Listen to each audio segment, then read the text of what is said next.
Hey there, it's your friend Stormy Warren here, and I want to invite you to my new home, the Big 615, exclusively on TuneIn. So what is the Big 615? Well, simply put, it's the official home of country music broadcasting live from Nashville to the world.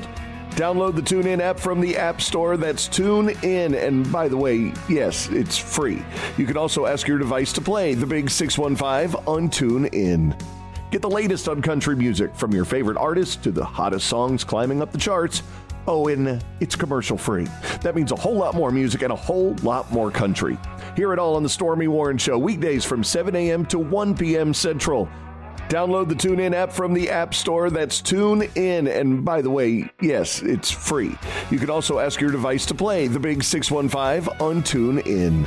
And I look forward to having you join me on the Big 615. This is your country station. The Big 615. Are you dealing with a personal injury? Don't go it alone. Turn to the experienced team at Phillips Law Firm. Their attorneys have helped thousands of clients get the compensation they deserve. Call Phillips Law Firm now. Call 1-800-JUSTICE or visit justiceforyou.com. Hey, it's Mike Hawk. Join me every Thursday at 1 p.m. exclusively on the Odyssey app as we go live with Odyssey. Join in on the action as we cover interesting facts, top 10 lists, and some fun new games. Follow the Men's Room page on the Odyssey app and join in all the fun Thursday afternoons at 1. Unfortunately, what you're about to hear is real. The members of this radio program are simply not that bright, or what some people would call educated. They are merely stupid. They're not trying to offend anyone on purpose. And all have played doctors on TV. You have been warned and are cordially invited to join the party. This is the Men's Room. Forget it, man, and get with the countdown. Get with the countdown. Shake this square world and blast off for Kicksville. The trippers, the grasshoppers, the hip ones, all gathered in secrecy and flying high as a kite. This is the Men's Room with Miles and Thrill. You know what they say, shake your radio more than 3 times, and you're playing with it. You're listening to the Men's Room.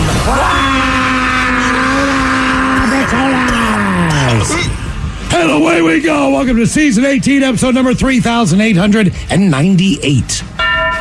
Along with Steve the Thrill Hill, the Ted Smith, and Mike Hawk. And you are in the Men's Room. Well, Ted, today the return of Who Sucks Less. We will play Profile This, plus headlines, the Men's Room shout of the day, fun with listener emails, and everyone's favorite, TV Time with Ted. Click, clack, dragging and drunk. All right, here we go. Authorities foil inmate's plan of escaping from a Florida jail and returning to his castle in France. Meanwhile, a landlord sets his own building on fire while blaring, "We did not start the fire. Now everybody, let's dance." Selling brass knuckles to Californians cost Walmart $500,000 in cash. Florida man shows up naked at home showing off his pelvic rash. And an inmate tunnels into his neighbor's cell just to stab the guy. That is all coming on today's very special episode of The Men's Room. And now, here's the question. Hola, bitches. Good day to you and yours. All right, unless you're passing a kidney stone or have severe diarrhea, relieving yourself should be a pretty mundane and routine exercise, but it should be. Unfortunately, that's not always the case. A man at a bar in Florida, he had to pee, as is pretty common at a bar. Well, he decided that the line was too long, so he went outside to pee in a lake behind the establishment and promptly had his arm torn off by an alligator. Not to be outdone, a woman in Alaska, she sat on the toilet, and before she could even begin her business, she was attacked by a bear. The bear bit her on the ass while she was on the toilet. A local fish and game biologist said it was, quote, very unusual. Hey, thanks, bud. We'd have never guessed that being attacked on the toilet by a bear was unusual. Now we all know. A Texas family, they were not attacked by an animal on the toilet. Instead, they found an animal, a rattlesnake, Ted, in their toilet. But Ted, you'll like the ending. Mama said to the kid, go outside and get a shovel. Well, the rattlesnake, no longer on this planet. But it kind of got worse from there. But like we said, going to the bathroom should not be an adventure, but sometimes it is. And sometimes that adventure, well, it's by choice. For example, in Louisiana, A 12-year-old kid attempted to burn down his school. He didn't use gasoline and a match or any other traditional incendiary device. No, he peed on an electrical outlet. And he did manage to start a small fire, but it was doused out with a fire extinguisher. So maybe you're asking yourself, what is wrong with this kid? Well, frankly, we don't know. But probably the same thing that's wrong with the Louisiana adult who peed in a man's milk. Now, trust me when I tell you, we've got stories, and we're betting that you do today. And that brings us to today's question.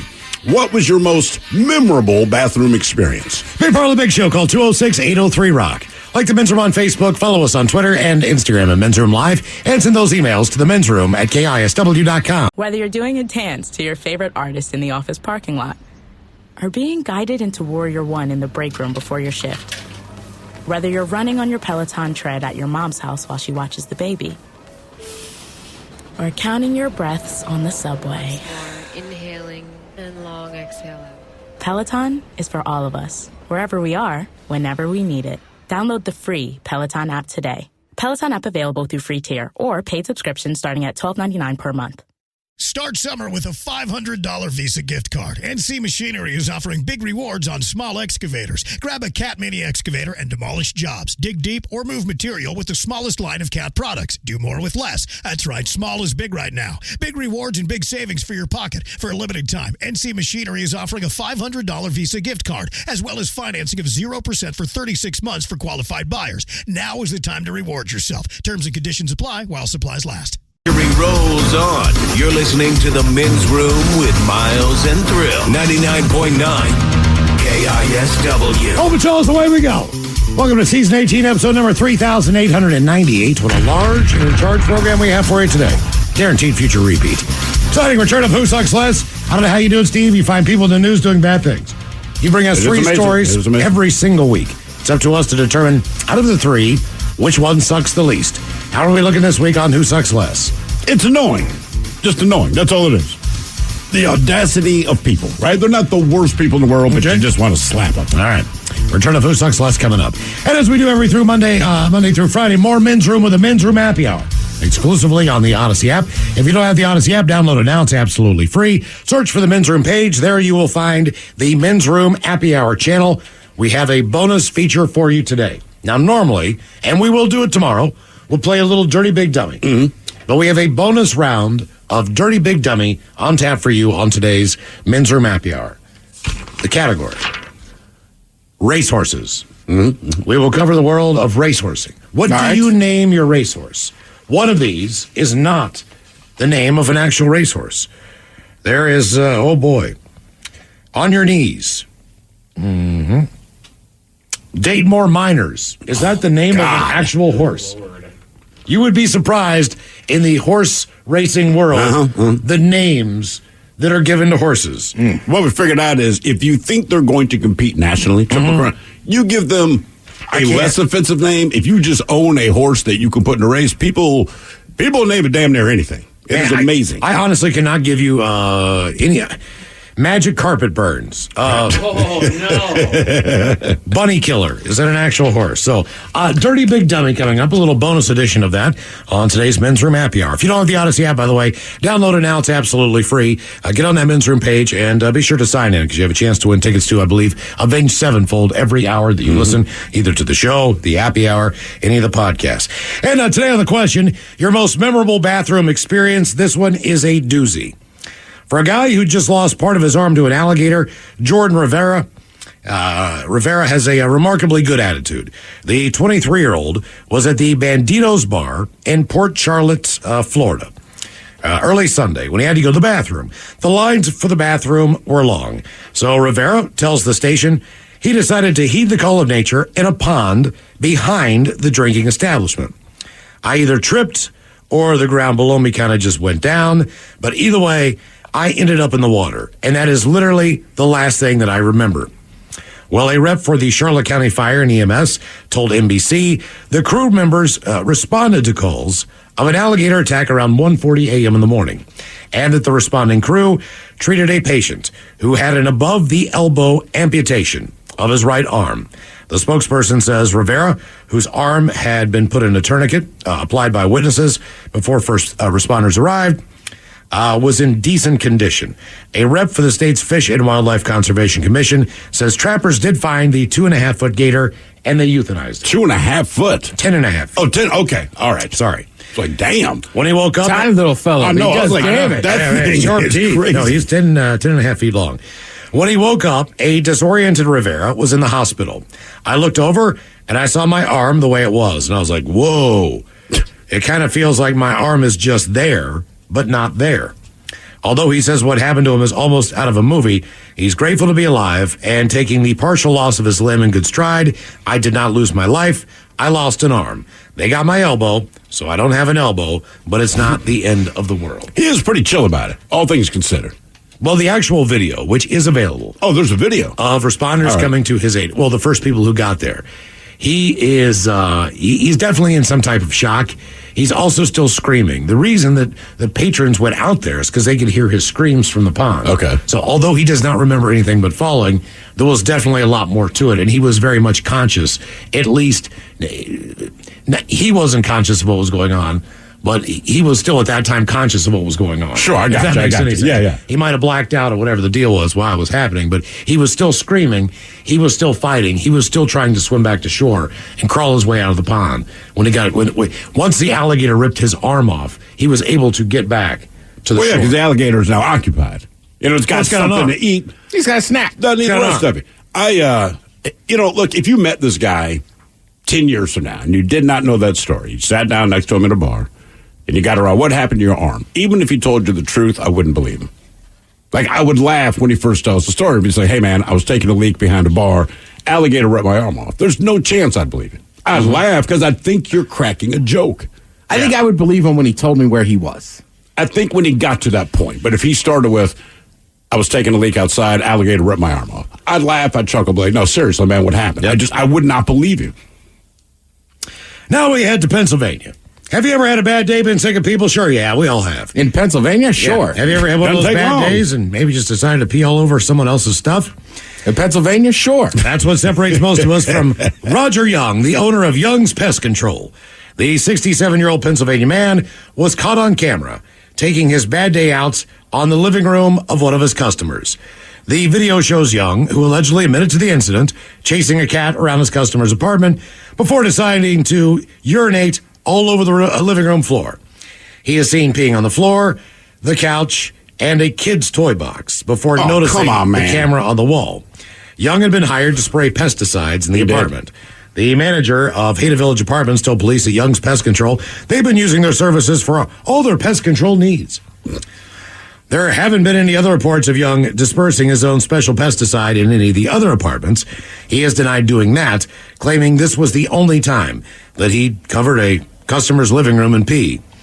Although there's no way of really knowing that's for sure, the family whose living room he did pee in made the discovery by accident. They just happened to look back through their surveillance video a couple days after the incident. As a result of the video, the police department filed charges against Young. He was charged with criminal mischief and disorderly conduct. When asked why, he decided to urinate in the family's living room. Here's his answer. I was having a bad day, and I'm sick of people. Police noted the family spent over $4,000 replacing carpet, the couch, and other items that Mr. Young there had urinated on. I mean, I've had bad days, man. Good Lord. I guess I technically or generally don't take it out on other people. Yeah, I mean, if I'm having a bad day and I'm mad at you, maybe I pee on your stuff, but yeah, not just a random person's house. Even if I'm Kurt and I realize, I'm like, man, I'm sorry. I'm just having one of those days. Yeah. I apologize and just say, hey, I didn't mean to come across that way. I'd like to see the video that they said, because the way you just put it in that story, he peed around the house until he noticed the camera. That means there's that awkward moment you see him lock eyes with the camera. His mouth probably popped open. Right. Exactly. Yeah. Right? I mean, just, oh no. Those are always good when you see people catch themselves in the camera. Yeah, once they realize they're on camera, it's like, things have changed. That also that just seems crazy. Like, and look, sometimes you have bad days at work, right? No doubt. Look, I'll be dead honest with you. Our job's not fun. There's some days you're just not in a good mood, but like, you can't not talk. Right? But you also, like, I wouldn't sit around here and destroy stuff. I'd wait to get home and just be miserable. Right, go home and punch a pillow. I would not think to myself, man, I'm pissed off at work. Let's go to a hotel, babe. Why? I just want to pee on the room. Everything. Right, or just, right, like, yeah, I don't know, I'm going to go down to Castle's office and pee in there. Like, what? A lot of people thought this was a joke at first, but apparently it is a real thing. Someone sent a letter to Slate.com's parenting advice column asking why parents are now encouraging their little kids to poop outside. They said they keep seeing it in public parks and playgrounds, but no, they're not just going on the ground. They said parents are bringing, quote, little portable toilet bowls for their children to use. They set them up under the trees, within feet of playgrounds and picnic areas, so their kids can use them instead of public restrooms. They said it seems kind of gross, but because there's no sink, then they just go back to the playground and spread germs everywhere.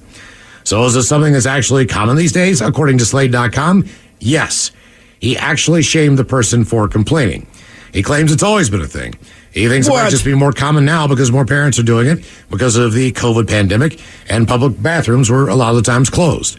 He said parents don't care if they're making random childless people uncomfortable, adding, quote, seems like the people who take issue with this are the same ones that have problems with moms breastfeeding in public. I think it's a little different, dog. Look, I've got kids. I don't want to watch your kid poop. You know what I mean? Take them to the frickin' bathroom. Let them poop their pants. That's all. I mean, generally speaking, the only thing I see pooping outdoors are people on 3rd Avenue and animals, right? And it's just kind of understood because animals don't know what else to do. Every once in a while, someone in an alley. I mean, look, sometimes you got to go. I get it, but I never encourage my kid. What about with potty training?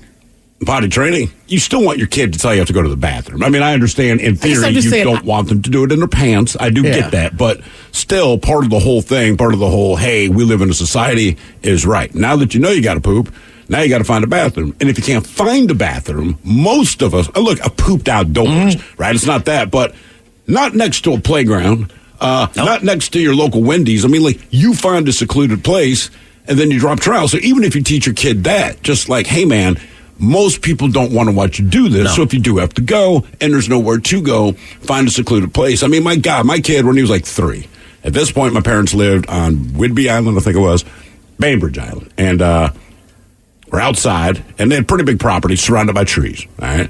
My kid had to pee, so I'm going to take him inside. Even my mother goes, man, just tell him to go pee in the trees, like any normal dude does. So I'm like, hey, man, you can go pee out here. He's like, no, I'm not going to pee out here. I don't. Just the idea. Frankly, it bugged him, okay? So maybe 6 months later, it occurred to him that, provided the circumstances correct, disappear behind a tree, all right? You can pee outside if you need to pee outside. Chicks do it, dudes do it. It's just what happens. But now we're back at my place. We're in the basement playing video games or something. There's a bathroom, honest to God, 5 feet away from where we're playing video games. And I see him walk up to the sliding glass door, opens it up, walks out in the yard, rips down his pants, and I'm like, what? No. You don't pee outside all the time, man. And so to me, it's just kind of the thing of like, look, if a kid's pooping outside, I get it depending on extenuating circumstances, right? It's the same reason you see an adult pooping behind a tree. I understand what's going on in your world, brother. But it's the same thing I tried to say to my kid, like, look, you can go into the trees and pee if there's a bathroom not readily available. But when there's a bathroom literally in front of you, in fact, if you're facing the TV, you can see the toilet. Like, go use the toilet. I'm not telling you to go outside. I'm saying when you're outside, you need to go. Maybe you can find a place to go. And don't just stand in the middle of the yard doing it. There was a guy that used to live in my neighborhood. He spent a lot of time out in front of a business that was just down the street from me. All right. And was this like a street person or a normal person? Yeah, street person. Okay. And he played the bongos. And he was just one of those guys. I know who it is, yeah. That's how he made his money out there. But he would... There was a small walkway in between the business and another establishment that was kind of fenced in. So basically, the walkway that was fenced on both sides was the size of a sidewalk. Okay. So maybe 3-4 feet across. But it was adjacent to a building that didn't have any windows on that side. And the other side was kind of dumpsters. That typical stuff. Good place to duck in there. Good is in quotation marks, but understood. But when he laid it down on the concrete, man... It was apparently it was some stuff. So I can just remember this, and this would piss off a lot because that was also a place where people lived, and the owner of the place, you could smell it from it. You could smell it before I rounded the corner. I mean, it was that strong. And the guy who owned the place, I won't say his name, but whatever, he'd walk outside, man, and I'd be walking around the corner because he was always a sweep, and he had the door open. It was an establishment, and he'd walk outside and go, God damn it, Salazar. And then the next thing you know, he's got his hose, you know, and he's out there. He's like, you would not believe this. Look at the size of this thing. I'm just like, oh my God, dude. And he would do this on a daily basis. And always the same spot. So he put up a camera because he kept denying that he was doing it. Well, of course. Right? So he put up a camera and said, come on in here. Is this you the last 7 days? And he's like, well, maybe, man. You know, maybe. He's like, maybe it was. It's always been you. But the thing is, you're out in front of my place of business all the time. I know it's you. Right. Like, I know you're the one ducking in there. He's like, no, man, it wasn't me, man. I would never do that to you, man. Think about it. So this guy invested money in a camera just to prove that you're the guy that keeps pooping. The serial pooper. That is not what I want to spend money on. No. You know what I mean? And you already know it's him. Everybody. But he's going to deny it. Everybody knew. Because people would try to talk to him about it because he'd be hanging out with other guys and then he would disappear in there and be like, Salazar, man, quit doing that in there. Just screaming at him from across the street. You know the other person I'm talking about, probably screaming at him from across the street. Yeah. So it was just... I mean, if you're going to do it outside, again, the whole thing about doing it outside, like, try to hide it somewhere where not everyone has to see it. Right. They're down by the Amazon buildings in South Lake Union. It's a couple of years ago, but there was a massive one that had hit the wall. Same, it's kind of an alley, but it's not even a secluded alley. It's just literally a driveway between two buildings. So when you look at it, I mean, the entire public walked by here, right? You're never really secluded, but somebody probably late at night, they laid one down, it hit the wall, but there was a massive pile sitting next to the dumpster, right? And I remember looking at this, and I'm talking to someone, and I said, I feel so bad for the guys that have to clean this up. About 2 days later, it's still there. Day 3, no one cleaned it up. They just physically moved the dumpster in front of it. Oh, Jesus. Yeah. Here's another one for you. I don't know. Even as a janitor, if somebody had pooped, like, behind the building or in front of, like... Right, like, man. I don't know about that. I might have just waited for it to rain. Yeah, something. Or I want cash in my hand to go deal with this. Rented a couple kayaks, nice Saturday afternoon in August. It was warm enough to get into the water in the canal. All right. I actually went swimming, got on a dock, did all that stuff. Going down the Fremont Canal, and if you're going down the Fremont Canal toward Ballard, and you're still in Fremont, on the Fremont Burt Gilman Trail, there is a little dock that comes down. It's a little ramp. And there's just a small pier there. It's not really a pier. It's just kind of like a place where you can sit there and watch the boats go by and everything else. But it's got railing on it. There's a top rail and there's a middle rail that are metal. Now, I'm canoeing that direction, and there's just this bare ass that's sticking in between the two rails and hanging. I'm like, look at this guy mooning everybody. You know, like, what is this guy doing? And the next thing I know, I see a plop in the water. Oh, no. Now, this is like 3 o'clock in the afternoon. Keep in mind, I just dipped into the water. You know what I mean? To get nice and cool off a little bit. It's hot, man. I'm just looking. There's this bare ass hanging between two rails. I'm like, is he mooning? What is it? And I'm like, oh no. He's taking a crap right in the canal. Damn, man. And I thought to myself, well, is that the worst place to do it? Like, the more I thought about it, But on that trail, are there trees? Are there places you can hide? No. Then, I mean, you can be down by the water, but that was... I mean, in theory, that's better, I guess, than just putting it on the trail. It just sucks because you're just in the water. Right. But his ass is just hanging off. Right. I mean, the plops are dropping like 5-6 feet. So I was just like... And then right when I went by is when he had his grand finale to his feet. Oh, no. So he finally got it all out of him. I was like, oh, my God. That's always the thing, too. To me, it just matters what kind of BM you're having. Sure. What was your most memorable bathroom experience? 206-803-ROCK. 99.9 KISW. The shenanigans continue. This is the Men's Room with Miles and Thrill. Our question, what was your most memorable bathroom experience? 206-803-ROCK. Hello, Cheyenne. Welcome to the Men's Room. Hola, gentlemen. Hola. So, I've hung out with a few bands backstage at a few shows, and once when I was living in Portland, I was hanging out behind the Roseland Theater with a couple of bands that let's just say you guys have played on the station, and my belt was loose, and I really had to go to the bathroom, and I started running for the porta potty, and you guys may remember that I'm in a walker, and consequently of my kind of starting to run, I lost my pants in the middle of downtown Portland and had to have help pulling them up. And then got to the bathroom eventually. Were you that drunk that you needed help pulling them up? No. It was just a balance thing where, like, I was trying to pull him up at the same time. Didn't want to fall to make it worse. Well, I can ask, even with you're using a walker. I mean, does the walker does that help with people not thinking you're drunk? No, it does not. Okay. No, because all right. Here's the good news with your story, Cheyenne. If you're in the middle of downtown anywhere with no pants on, Portland is the one place where most people wouldn't even give you a second look. If I had to walk on my, honest to God, if someone said, look, you lost a bet, you have to walk in your underwear through downtown, I'd be like, if I can pick Portland, I'm fine with that. No one's going to give you a second look. Nothing's unusual about that. Even if you're naked. I mean, it doesn't matter. I follow this thing on Twitter. What the F Portland? Yeah. And 25-30% of the videos they show are just random people walking down the street naked. And they're not like doing anything. No, they're just walking down the street naked. They'll have like a Target bag, and you're wondering, like, did they go to Target naked? Like, you just don't know. They could have got clothes, but they probably didn't. Mm-hmm. What was your most memorable bathroom experience? 206-803-ROCK. Hello, Dave. Welcome to the men's room. Hey, rock on, bicholas. Hola. Funny coincidence about the story about Bainbridge Island. I actually live on Bainbridge, and my kid does the same thing, thinking he can pee anywhere if he finds a bush. Yeah, because he learns must to be pee Bainbridge. pretty much anywhere over on Bainbridge. Mm-hmm. Yeah, that's the one place my kid wouldn't do it. So my story is really more about what happened on the way to the bathroom.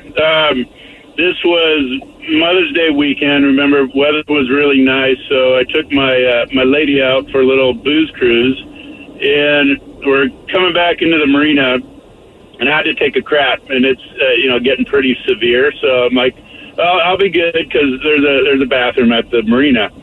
So we get there, and my wife she grabs her bag or whatever, heads up to the car. I'm just cleaning the boat up real quick.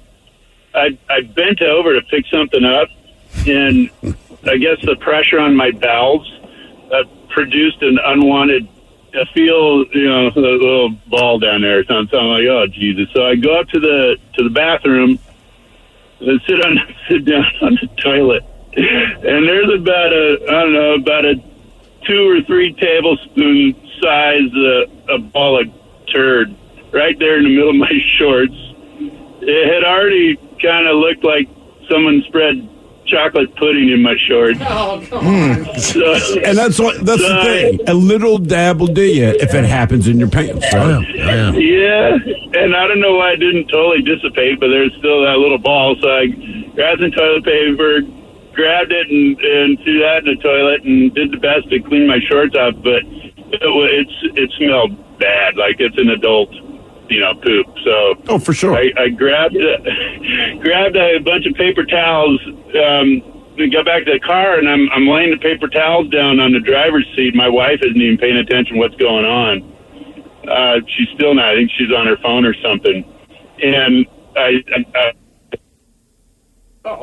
How he's going? And his phone died. Look, man, so far I've gotten close, right? But just doing this show and all the years that we have been doing this show of hands, how many times have you farted, like, during the show, and then, like, no one else even knew you farted? It's not one of those. And you think to yourself, I don't know if I just pooped myself.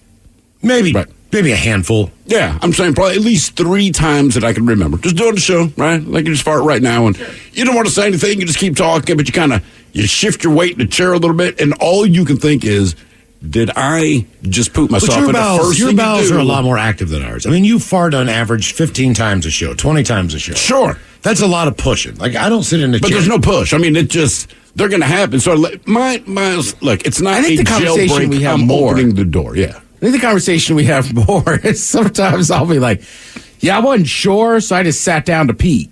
Yeah. Because I was afraid to fart while I was at the urinal. Mm-hmm. Or like sometimes I'll come in here and look at Mike like, I just went in there to wipe. I was good. But like when you're not sure. But sometimes you go in and you're not good. Like you go in because you're like, man, I need to wipe my ass, right? I have not pooped. It's not like that. But like we're doing the show. I did this fart. It just didn't feel right. You go in, you wipe yourself. You're like, okay, that was close. That's as close as you can get. One of my favorite moments, we had Duff McKagan in studio. Legendary Duff McKagan. Came in with his very wonderful wife. I don't remember what we were talking about.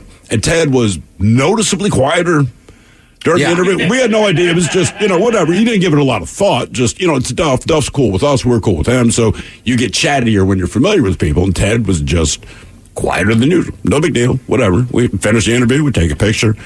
Miles and I go out and smoke. Come back up. And Ted's like, man, I was holding the poop so bad for the whole interview. But I didn't want to say, like, hey, I'll be right back, Duff. Give me a second. Because we had done it like before the show, and I'm sitting here like sweating. But same thing, I was afraid to move. I would not have known if you didn't tell me. Just like, I had to poop, man.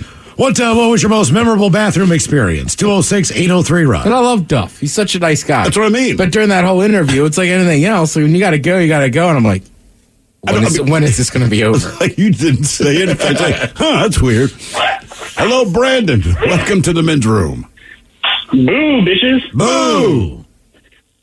All right, gentlemen. So this story was about 10 years ago. Went through and just got done working. Went to a Denny's. Decided to go ahead and grab something to eat, afterwards.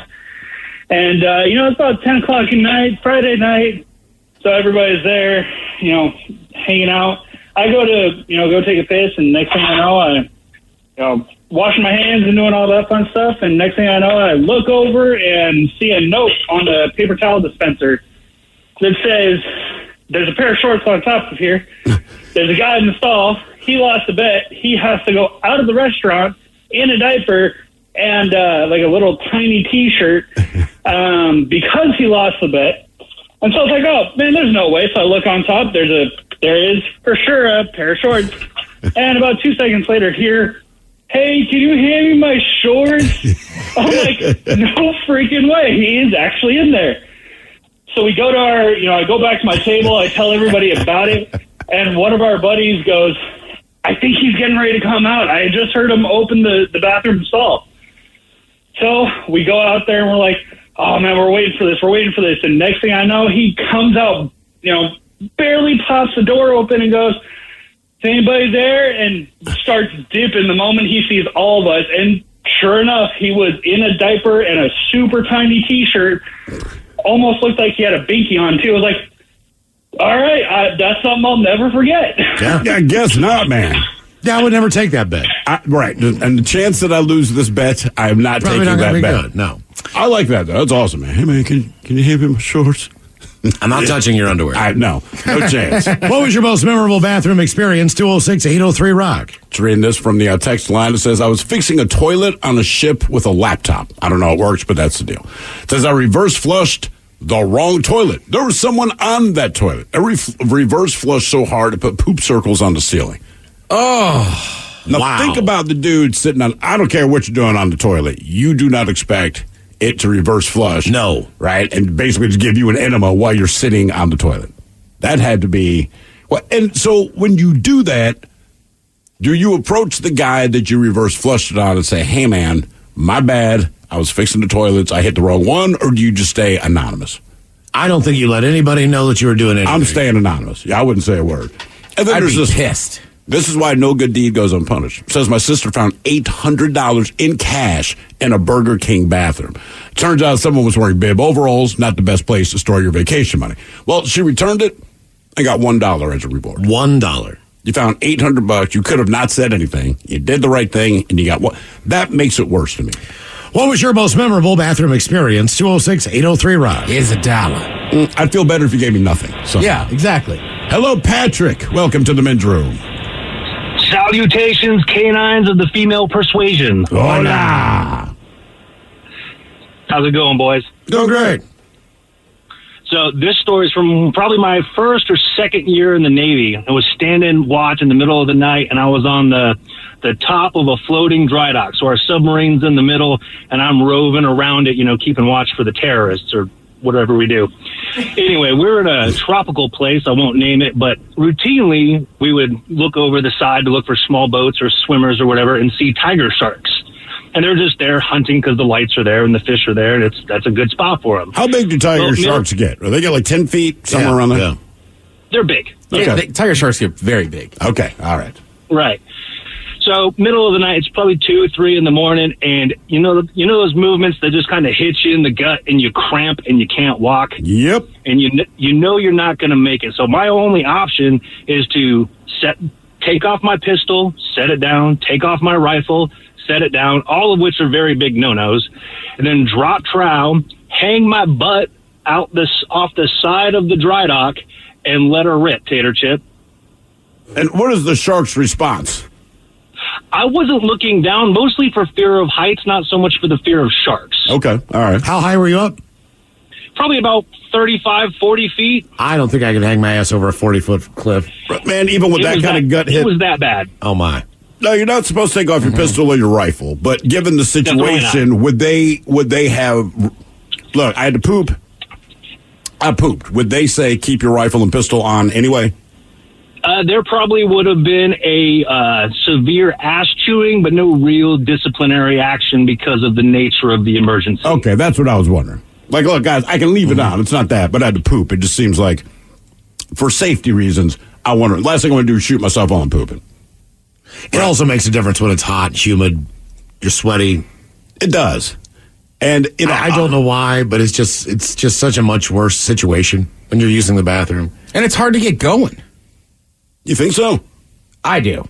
When it's hot and humid? I feel like it makes... If it's a porta potty. Oh, God. Yeah. Yeah, well... Right, and you're generally, if I'm in a porta potty, it's somewhere crowded, it's a concert or something. Of course, right? There's a bunch of people around, you're just like, oh, my God. And then it's like, all you want to do is poop, but then you're just sitting in there sweating. And it is, you're right. At a porta potty, it's the worst. Actually, years ago, we were in San Francisco.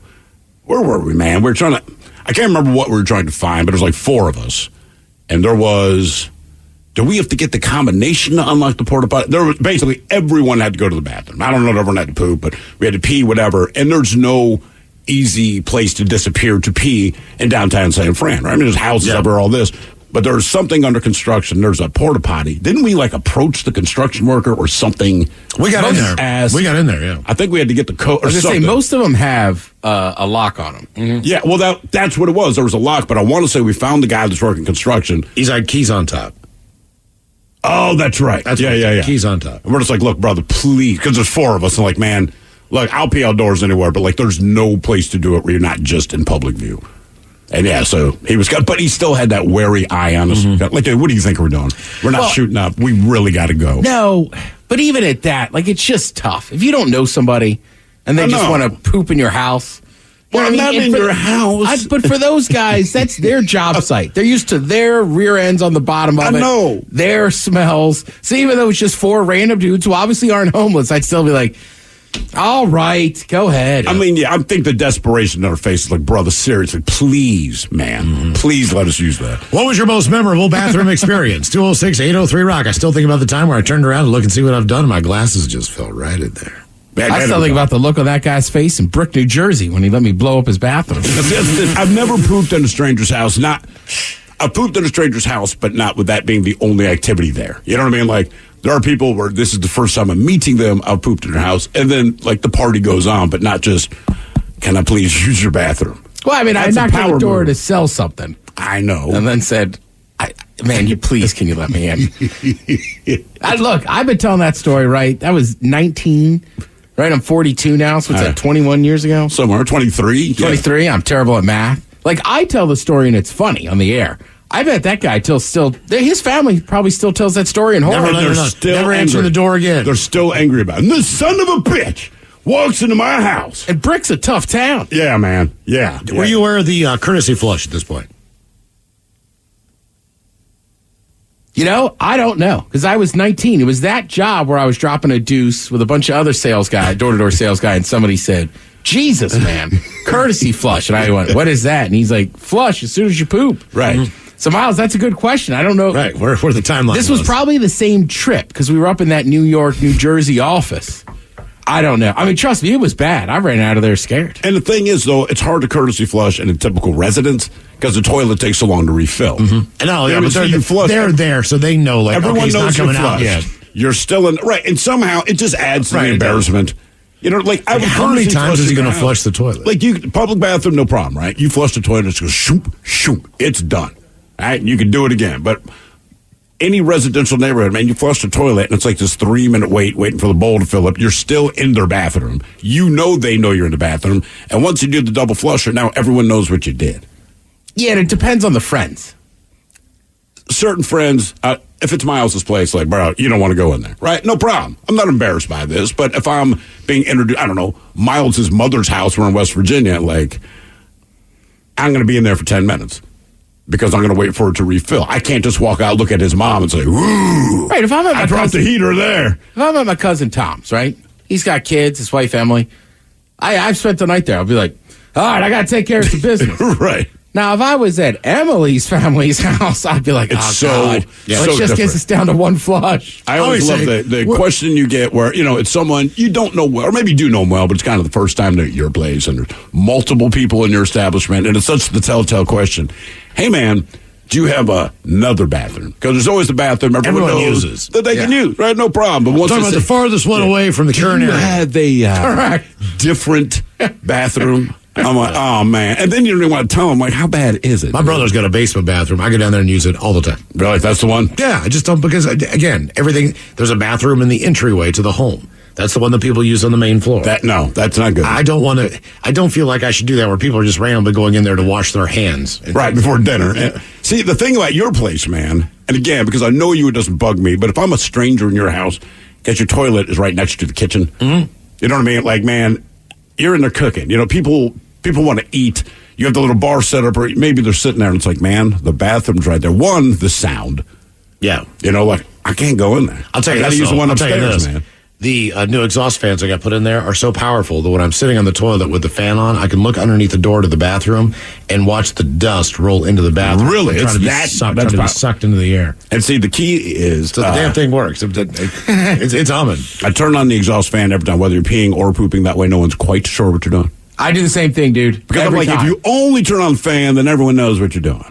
Right? Yeah. So just turn it on every time. No one can quite figure it out. I use these little small things of incense from my bathroom too. Okay. And I do the same thing. Even if I just pee, I'll light one up, just get it going. What was your most memorable bathroom experience? 206-803-ROCK. Hello, Kellen. Welcome to the men's room. Que pasta spaghettios. Oh, yeah. Is everybody going to rhyme something today? I know. Que pasta spaghettios. Okay, so, there's no rhyme. It's the last guy saying he dropped it off a deck, potato chip or something. Yeah. I was just like, all right. It's Dr. Seuss Day, man. All right. Okay, so this story takes place in Elk Ridge, Maryland. Oh, wow. All right. And so you may know the exact place that I'm talking about. So me and my buddy Mark are in Lower Elk Ridge, right by Daniel's Biker Bar. And we're walking across a train bridge, and he's like, I really got to have a piss. I'm like, well, you're in the right spot for it. So he whips it out and starts pissing off this bridge and into traffic on Route 1. And all the guys that are at the biker bar, this is like the first nice day of the year. So everybody's at Daniel's. And he ends up pissing all over this guy and his girlfriend that are riding on this motorcycle. Oh, no. And the bar absolutely erupts with laughter. I'm like, man, let's get out of here. So we hightailed it through the woods. Never saw any trouble from it. But I'll never forget it. No. But you said the guys in the bar laughed about it. Yeah, because one of two reactions. You're going to get killed. Right. I'd be like, thank God they're laughing. The guy and the girl that we pissed on were definitely not that not that happy about it. They just probably thought they got spritzed. What was your most memorable bathroom experience? 206-803-ROCK. Start summer with a $500 Visa gift card. NC Machinery is offering big rewards on small excavators. Grab a Cat Mini excavator and demolish jobs. Dig deep or move material with the smallest line of Cat products. Do more with less. That's right, small is big right now. Big rewards and big savings for your pocket. For a limited time, NC Machinery is offering a $500 Visa gift card, as well as financing of 0% for 36 months for qualified buyers. Now is the time to reward yourself. Terms and conditions apply while supplies last. Hey there, it's your friend Stormy Warren here, and I want to invite you to my new home, the Big 615, exclusively on TuneIn. So what is the Big 615? Well, simply put, it's the official home of country music broadcasting live from Nashville to the world. Download the TuneIn app from the App Store. That's TuneIn. And by the way, yes, it's free. You can also ask your device to play the Big 615 on TuneIn. Get the latest on country music from your favorite artists to the hottest songs climbing up the charts. Oh, and it's commercial free. That means a whole lot more music and a whole lot more country. Hear it all on the Stormy Warren Show, weekdays from 7 a.m. to 1 p.m. Central. Download the TuneIn app from the App Store. That's TuneIn. And by the way, yes, it's free. You can also ask your device to play the Big 615 on TuneIn. And I look forward to having you join me on the Big 615. This is your country station. The Big 615.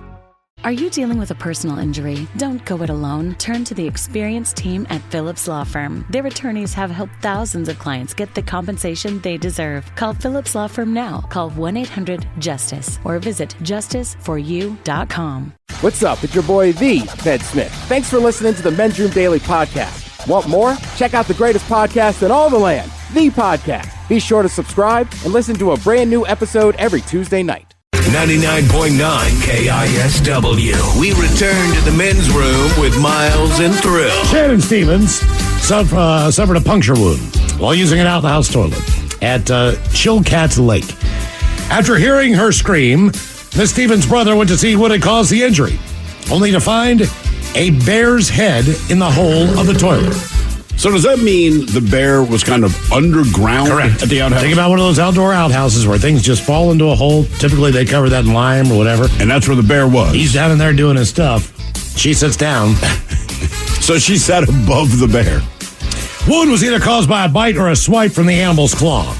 She was spending the weekend in a yurt with her brother Eric and his girlfriend when the incident occurred. Earlier in the evening, they cooked sausages on an open fire pit. Oh, God. I got out there and sat down on the toilet. Immediately, something bit my ass as I sat down. She screamed for her brother, who came out with a head torch to help her. After she pointed him to the toilet, he looked right in there, and at the level of the toilet seat was a cinnamon-colored bear face. They then ran from the outhouse into the yurt. Boy, I don't know if I'd feel that much more comfortable. In a yurt? Yeah, right. Right. Opting to stay inside until it got light. She managed to treat her wound using a first aid kit. Following morning, they noticed bear prints by the fire pit and the outhouse. The Department of Alaska Fish and Game believes it was a large black bear. She might be the only person this has ever happened to. I wouldn't be surprised over the years if other folks have had bizarre things, but during February, to sit down in an outhouse and have something like that happen, very unusual. She told the Anchorage Daily News that she will practice a look before you sit policy. And don't cook sausages over an open flame. What was your most memorable bathroom experience? 206-803-ROCK. Couple from the text here says, my most memorable bathroom experience? Mile High Club, baby. We accidentally bumped the call button at that moment. Oh, no. Hey, look, at that moment, then you're kind of done. So maybe there's the embarrassment of, all right, you called us, but you're done. Someone here says, this is ridiculous. I work for Schwartz Home Service, and I was using the urinal at a McDonald's. I was handling my business when the guy came in, saw my uniform, and asked for a catalog. I told him I'd get him one when I was done. Schwartz Home Services. That's not Schwann's, is it? Schwann's Home Services. Okay, I was like, Schwann's Home Services. I've heard of Schwann's. I was using the urinal McDonald's. I'm handling my business. Guy came in, saw my uniform, asked for a catalog. I mean, to me, that's just decorum you don't have to explain to people. Someone is actively taking a leak, like, hey, man, I see your uniform. Can you tell me about what you do? Like, in a minute. Schwann's, man, he's the guy, though. What is Schwann's? What do they do? They basically have a catalog of food, and they have a truck, and you put in an order, and they deliver it to your house. But you could get, like, 6 filet mignon, or you could get... Are these cooked, or are these uncooked? Uncooked. Okay. 4 ribeyes. You could get packages of chicken. You can get all the frozen meals they do, like chicken cordon bleu. Okay. Yeah. Salisbury, like a chicken fried steak. Okay. They just have sausages, just a bunch of unique different foods. And if you just put in the order, they show up, knock on the door, and hand you a big old box. And you're good for, 3-4 months. Well, as for Ross. Yeah, like I never had it growing up, but yeah, it looks awesome. I mean, the menu, all kinds of ice cream. Some of the most ridiculous ice cream. See, you're the guy that would start talking to him. Well, you are so excited about. You would be the guy like, ooh, Schwann's. Yeah. Well, they have a refrigerated warehouse.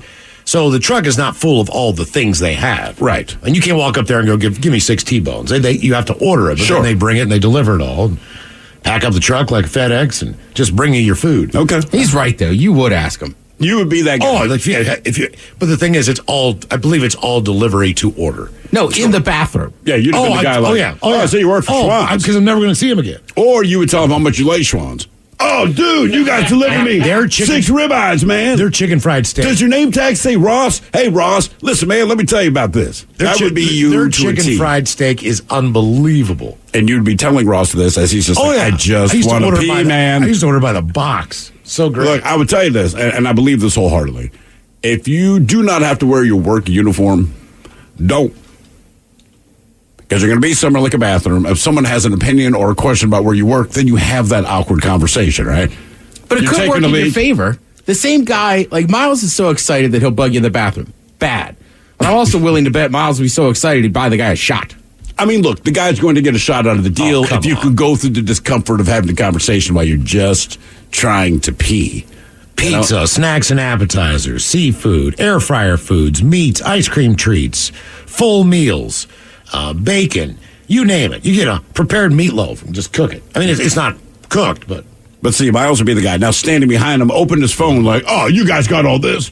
What do you like, Ross? yeah, it's good stuff. What was your most memorable bathroom experience? 206-803-ROCK. Hey, there's Ross. I met him in the bathroom. Ross, come here, buddy. Does the whole family like him, Ross? Oh, yeah. Hello, Dave. Welcome to the men's room. Oh, God. Oh, my God. Dave, you're going to have to call back because our phone system, once again, is kind of a wanky thing. That you just went Mickey Mouse, and that's the most ridiculous voice I've heard so far. I couldn't even sit through that one, man. And, Dave, we feel bad if that's your actual voice. Yes. Hello, Bob. Welcome to the men's room. Hola, bicholas. Hola. Hey, so let's get to it. So a buddy of mine, Sean, and I are climbing in the North Cascades. Big climb. Takes 2 days to get to the top. Serious rock climb. So we're rappelling off the back, and we're standing on a ledge. I swear to God, it's like as big as your countertop. Now, this guy goes on to be my best man at the wedding. And I said, Sean, I cannot wait any longer. There's about 1,000-foot drop to the floor. And he says, oh, no problem, I'll turn away. I anchor in so I don't fall said 1,000 feet. And I start putting this python on this little ledge. And I look over, and here's Sean giggling like a schoolgirl, taking as many pictures like the paparazzi of me sitting there. And since then, he has gone out of his way to show every girlfriend, friend, my wife, everybody, these pictures of us on this ledge. Is your wife used to it by now? Just like, okay, Sean, yes, I've seen them before. Correct. Now, let me ask you etiquette, as I am not a climber, but I've anchored in, I got to poop, but you're on this narrow ledge, all right? So would it be better for me just to drop 1,000 feet down? Because by the time it gets down there, I don't think it's in the same condition as when it left. Somebody done there. Hey! Right. Or to leave it on this tiny ledge, because if I'm hiking later and there's this tiny ledge, like, I'm not going on this tiny ledge, man, because there's a turd. Like, I feel like you're better just going over the edge. You kind of go up to the side and you cover it up with some rocks or dust or whatever like that. Or you can smear it and it'll rain away. The rain will take care of that. Okay, so that's the standard. I don't know. I would have opted to just go over the edge. Did you do one of those things where you suspended your tent on the side of a rock wall? We have before, but not on that one. Yes. What do you do in that scenario? There is a long 4-inch tube that you just like a dog. You poop in a bag, you put it in a tube, and at the end of the day, you throw the tube away. Where do you throw the tube away to? Well, dumpster. Oh, the dumpster on top of the rock face. Cover it with rocks at 8,000 feet. Yeah. What's the highest elevation you've slept on one of those tents that's anchored into the side of a cliff? At about 15,000 feet in Peru, but we've done El Cap, so El Capitan is like 3,000 feet. Man, how long does it take to set up the tent? Just given all the limitations of what you can do and how much you can maneuver, like how long does it take to get that thing open, anchor it into the side, and then how confident are you when you climb in there to go to sleep? Well, confidence is a learned thing, but it takes about 40 minutes, 30, 40 minutes because, you don't want to drop anything. It's kind of convoluted. Some guys have got to, the really fancy ones will just open up and you anchor it in. But you just anchor it in and you go for it. You got to make sure thrill, you got to make sure you are anchored in as well, as long as the tent, so you don't roll off the bed if you're a roller in the middle of the night. Bob, I'm going to let you in on a secret. This is not a problem I will ever have in my life. Same. I can say this with the only way I'm in that scenario is like truly the apocalypse has happened and there are zombies. I cannot think of any scenario where I am voluntarily doing that. If I'm at the bottom of El Capitan, are there bags of poop everywhere? Yes, sir. You should always wear a helmet and never look straight up with your face. I get the feeling you're on being El serious. Capitan. So like a big heater from Alex, what's his face, is going to hit you in the... Correct. All right. Man, oh man. Do you have any more of these kind of crazy ass climbs planned? Oh yes, sir. Yes, sir. And what would be your ultimate climb? Well, it'd probably back down the Yosemite on El Capitan, but there's the North Cascades is a really crown jewel of climbing here in the Northwest. So, gosh, I can't think of any off the head. But there's like the spires at Washington Pass. They're really good, and they're really intense as well. How many pull-ups do you do a day? Today I've done about 30. I've also done about 200 push-ups. Okay. Are you doing that with your fingertips? The pull-ups? Yes, sir. What are you, Alex Hunold or whatever that guy's name is? No. Living in a van down by the river? Just doing pull-ups? Down by the river? No. Okay. No. Do you ever go to like those rock walls and just laugh? Sometimes, because the kids try hard. Sure. Like the young guys with the big muscles and the gray hair. I'm bald. It's all I can do is laugh at them. Okay. I like that. Well, all I can do is laugh. At least if you get a bag of poop on your head, you know what I mean? It's easier to get out. Yeah, there you go. It's not in your hair. Right. What was your most memorable bathroom experience? 206-803-ROD. Hello, Dave. Welcome back to the men's room. Boo, bitches. Boo. Well, got another submarine poop story for you. Right after 9/11, just got back from sea, and I was stationed in Kings Bay, Georgia, which is, I don't recommend visiting, but went out for our first meal after coming back from sea, and there's this delightful little place, just excellent cuisine called Applebee's. Okay, yes. All right. I'll make a note of that. Yeah. I mean, if you do have to stop there, I recommend it. So, had a meal, and before we even left the parking lot, man, my guts just start bubbling. And I'm like, this is no good. Well, we lived on base at the time, so I told my wife, we got to go now. It's only about a 10-minute drive, but we get to the base, and like I said, it was right after 9/11, so they were inspecting every single vehicle that came on base. Like, you had to get out, open the doors. And I'm like, this is no good. So I told my wife, I was like, hey, turn here. There's a gas station about a mile down the road. I run into the gas station, and there's a big close sign on the bathroom. I'm like, man, please, can I use your bathroom? And he goes, no, man, I'm painting. I'm like, dude, I'm about to paint your floor. And he's like, no, man, I'm sorry. So I get back in the car. We head back towards base, and we get to the intersection. And I'm like, I can't wait. So I grab my kids' baby wipes, and I run into the woods. Well, this base was built in a swamp, so it's like marshy, but not swamp. It's moist. It's hot. It's sticky. And I run into the woods, and I lean up against a tree and just unleash the fury. And the whole time, my ass is getting tore up by mosquitoes. Yeah, I was going to say, it does not take them long to attack. They know you're there. No. I mean, maybe I got to poop on a few of them, but they tore me up bad. And so just the relief I felt was amazing. And I clean myself up with the baby wipes. I stand up and turn around, and there's 3 old people standing there with cameras. What were they doing there? So I just happened to have explosive diarrhea all over a national landmark. Oh, no. What was the national landmark? So it was one of those little places where you see the historical marker on the side of the road. Yeah. Mm-hmm. And you can pull over. Well, I ran in from the backside, and what I had just pooped all over was the first sugar mill in America. And I was just in such a hurry when I ran in. I didn't even see these people standing there. And so they've got, obvious look of disgust on their face. Oh, yeah. I didn't know what to do. So I just gave them a little head nod and walked out of the woods back to the car. I mean, what else are you going to do, man? In those situations, you know damn well you'll never see those people again. Yeah. No. So do you think they were there the whole time and you just didn't notice? Well, by the look on their face, they witnessed the whole process. Do you remember what you got at Applebee's? Yeah.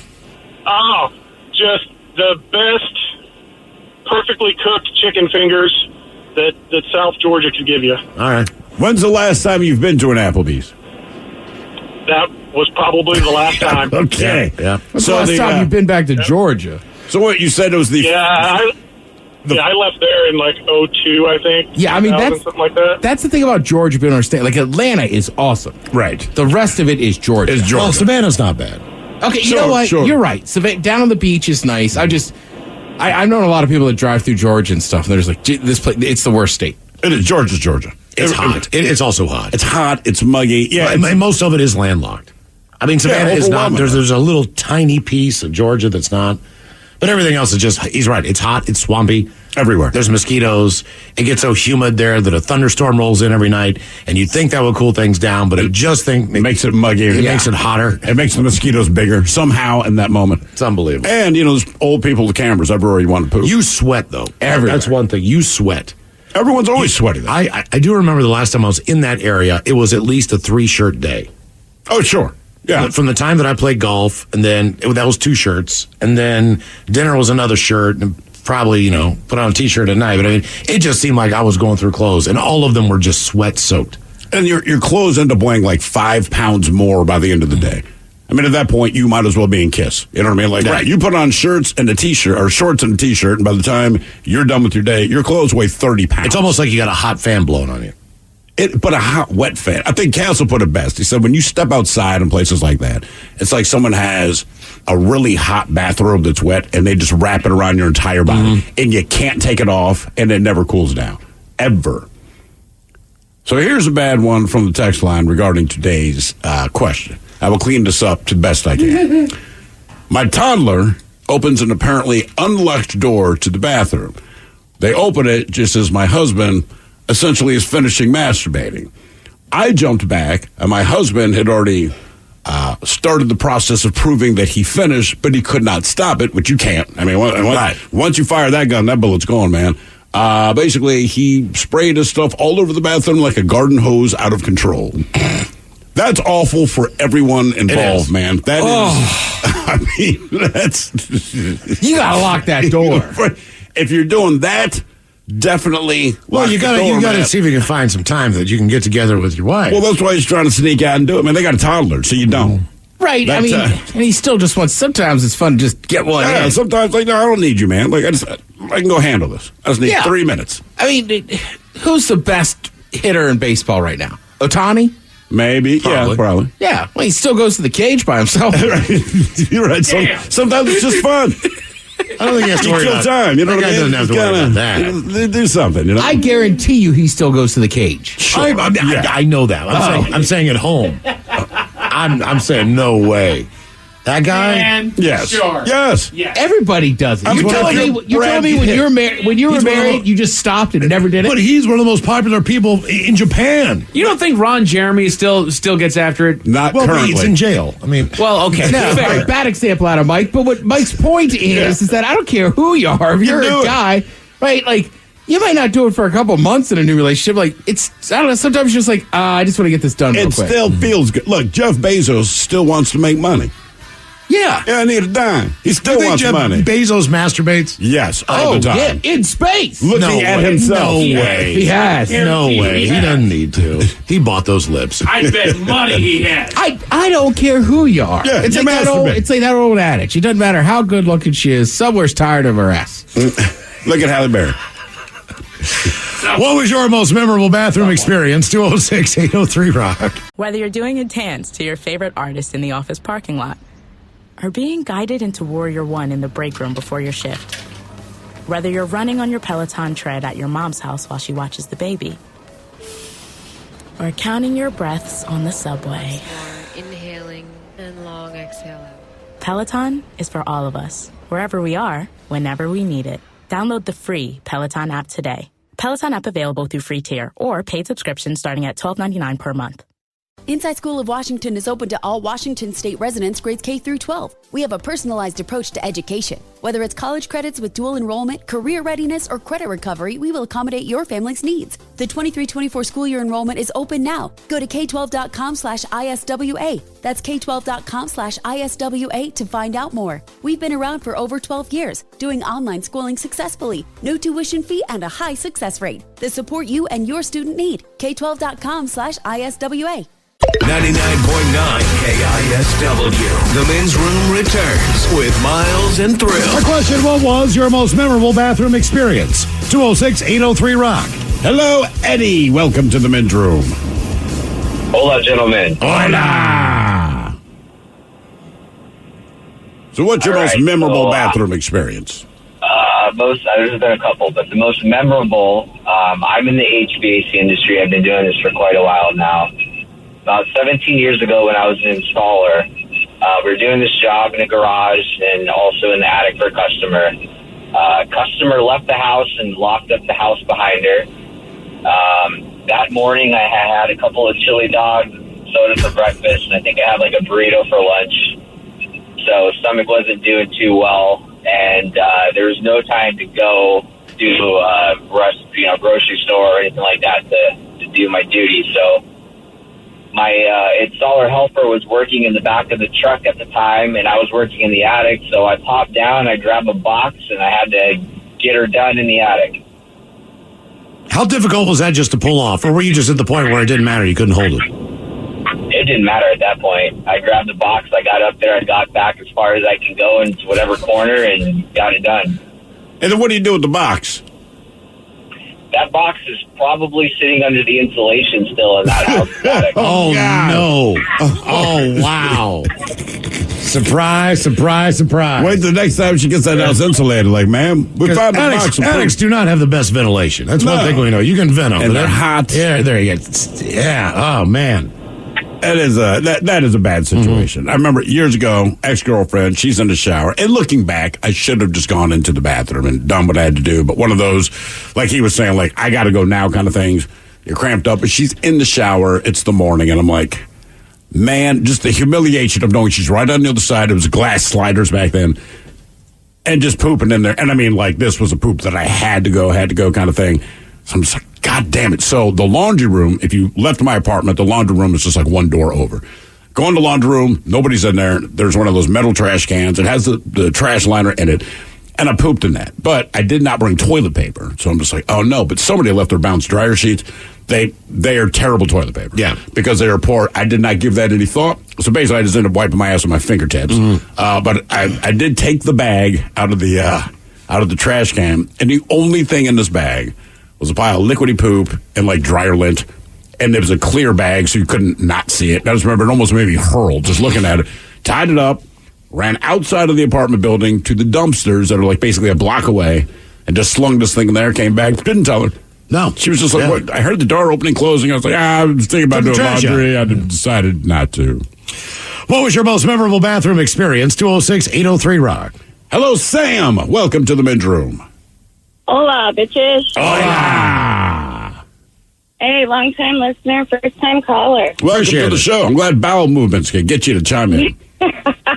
Hey, this one actually wasn't a bowel movement, but I was about 6 or 7, and I was just a little thing. And we went to my brother's soccer game, and I had to pee really bad. So I ran over to the porta potty and hopped up there, and within seconds, it felt like something was burning and stinging really bad at the same time. So I ran out of there with my pants at my ankles, screaming bloody murder. And my skin is, I'm very, very pale. That pasty white complexion, I call it. Sounds hot. Yeah. So it was so red that they ended up having to take me. They drove me to the fire station, and they put burn cream all over me and took me to the hospital. Someone had sprayed the toilet seat with pepper spray or bear spray, and it burned my skin so bad. I had to use burn cream for like 3 weeks. Oh, God. It was bad. But I got to see the whole inside of the fire truck, and that was the coolest part about it. But while you're looking at the inside of the fire truck, are your loins still on fire? Oh, yeah, for sure. And where did you... And crying, and they're giving you a little teddy bear and trying to tell you, it'll be all right. Here's this cream to cool it down. And it doesn't really cool it down too much. How long did it take them to figure out what it was that someone sprayed on the toilet seat? They figured because they did like a swab, I guess, and it came back that they could see the pepper, like the different kind of cayenne pepper or whatever it is that they use in there. And where was this? And so this was in a little tiny town in Oregon called Malala. Now, did you use a public restroom or what? No, it was a porta potty. Oh, it was a porta potty. This is a porta potty, yeah. Oh, God. So to this day, I do not, it doesn't matter if it's porta potty, toilet, like public toilet, I will not sit down on any toilet other than the toilet in our house. I am very good at hovering. And it's been that way since you were 6 or 7? Yes. Okay. I would just hold it instead of having to go when we were at games because I would not use a porta potty until just a few years ago. I have IBS, so you got to. Oh, no. So you want to hover and you have IBS. That's like the perfect storm of misery. Yeah. So, yeah, there's all kinds of stories that come to mind with the bathroom, but the most memorable, definitely scarred me forever was that experience. Yeah. Can we all make a pact as human beings right now? Don't do, and look, I'm all for a good prank. Do not do anything to make the porta potty experience worse. No. It's especially already in a kid's awful. field. Like, it's a kid's ball field. Yeah, that's a good point. That's somehow even worse. This was somebody did that on purpose. Field. Well, obviously. Oh, yeah, for sure. It was intentional, 100%. It may have been a bear And that it got tired of burned getting me maced. bad. Yeah, I'm just saying, let's not make the Porta John experience any worse. It already, so anytime you see anyone walking to a Porta John, I'm like, they have to go bad. If you think you can hold it for another hour, you will hold it for another hour. Like, if I see you in line or walking to the Porta John, everyone in that line, at least in my opinion, really, really, really has to go because nobody wants to use those. Ever. It depends on the cleanliness. That has a lot to do with it. When you can look on the door and see the last time the unit was serviced. Right, but if there's people before you, it does not matter. Correct. If you put two people like, oh, it was cleaned an hour ago, it's like, have people use it in the last hour? If the answer is yes, I don't want to go in there. Well, I mean, look, I've been in some bad porta potty situations. Yeah. Just the amount of tailgates I've been to for college football.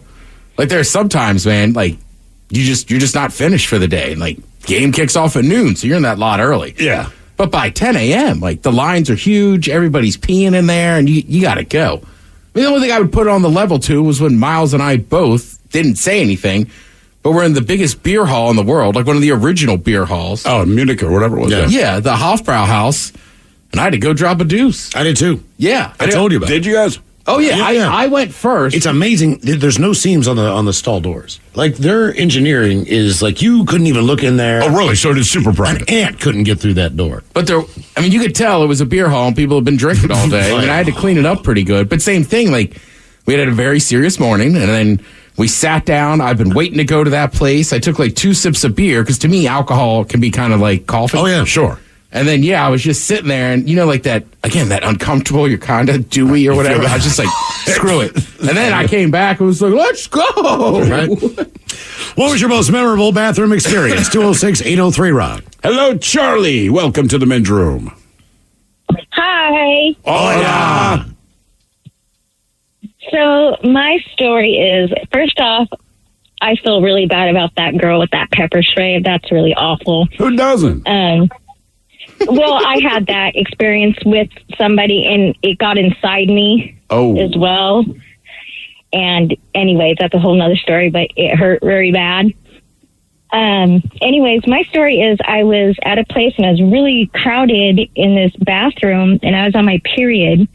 So I was changing my tampon, and when I pulled it out, it flew out of my hands and went down a couple stalls, and all I hear what is this lady go, what? Oh, how did it fly out of your hands? I mean, because I pulled it out and it just like flew. You know, I pulled it out and it just flew because I didn't get a good enough grip or something. But all I heard that lady do that. So she retched when it landed in her stall. I just heard her go, oh! I don't know if she threw up or what, but, you know, there's nothing you can do. And so I just wanted to get out as fast as I could after that. Oh, my God. She threw up. Even don't make that sound if they're not going to throw up. I mean, do you pull that thing out of there like you're starting a lawnmower? Oh, my God, man. Well, no.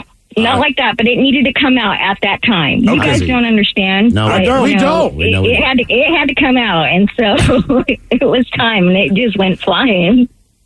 That is an unusual one. I don't know that I've ever heard that story before. Wow, man.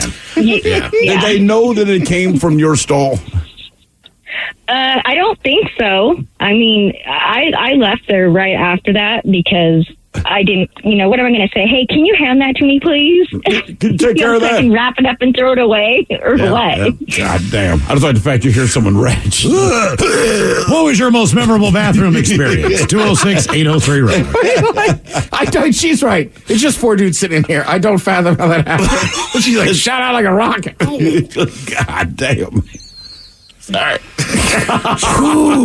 Man, oh, man. Yeah. Oh, right? It's just like, come on. What are you doing over there? Oh, man. Pull it in, Jay. I mean, Jesus, God. Hello, Rob. Welcome to the men's room.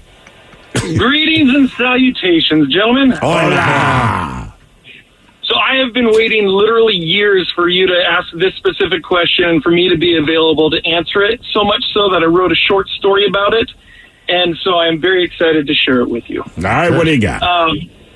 Okay, so it was the day before Thanksgiving, 1994. My family and I were heading down to Portland and to visit some family for Thanksgiving. We decided to take the train down, the Amtrak. I was super excited since I'd never been on a train before. The whole ride down, my sister and I were giddy with the surroundings and enjoying the sights. We loved going to the main car where it had the skylights and windows, allowed for a better view. The trip went really fast and we had a blast. As we're getting close to our destination, my dad said, hey, we need to use the bathroom before we leave because we have a long drive after. So we go to the car with the bathrooms, and there was a line. Being the gentleman I am, I allowed my sister to go in front of me in line. And as we're waiting, we kept seeing people come in and out, but we noticed one bathroom stall, people would go in and come out very quickly. So the time came for my sister to be next, and the quick stall was available. So she goes in, and within seconds, turns around, opens the door, comes back out, and she is white as a ghost. My dad and I asked what happened. She was almost speechless as she tried to form the words to describe the scene that she had just witnessed. It took her a moment to regain her composure and explain that the toilet was not going to be available for us. Confused, we asked why. She said there was a turd stuck to the toilet. That was confusing, so we asked, did you try to flush it? Was it clogged? Do you mean someone pooped on the seat? Nope, just no. She said, you'll just have to see for yourself. So my dad peeked his head in and instantly turned and started laughing. The curiosity got the best of me, so I wedged my way to the door, grabbed the handle, and started to open the door. As I opened the door, it was a standard sterile-looking bathroom, stainless steel toilet and sink, clean, like you would see at a highway rest stop. I peer over the edge of the toilet seat to catch my first glimpse at what lay in the bowl. There before me sat the most gigantic turd I think has ever been passed from a human being. It wasn't a clogged toilet. It was simply wedged into the walls of the bowl, perfectly tapered on both sides. The girth in the middle was equivalent to that of a Nerf football. It had no toilet paper anywhere to be seen, so I know the culprit had tried to flush it. Sitting on top of the monstrosity was a single Hershey squirt perched like a crown atop of the king of all turds. It was the most intimidating thing I have ever seen, and I left that bathroom a different man. Wow, man. Nobody even tried to use that toilet. I was 9 pounds 11 ounces when I was born. So believe me, your body can do some amazing things. It can. It was insane. I mean, it was seriously bigger than a Nerf football, and I mean, you would need a knife to cut it. Now, this is where I start walking the length of the train, just to start looking around and see if I can piece together who it was. Yeah, who's the culprit? What would be a tell? I would do the for same you? thing in this office. I would have my suspicions, but I would walk around to see who was in the office. Sure. To kind of put together who I think maybe was responsible for that. I'm used to most people stink at this point, so I can tell if Ted was in there, I can tell if Mike was in there, I know if it was you, I can tell if it was me, I can tell if it was VD. Few people I would not be sure, but most people don't show up, so I don't know. I will say one of the worst was, because it's just a wall that separates the men's and the women's bathroom.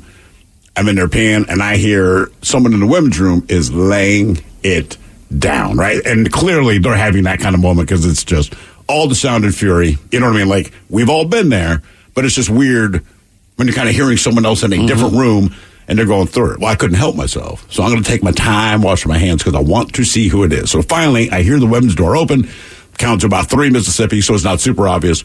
Open the door and just saw the culprit. I had to know. And it's stupid, but I'm like, who is that?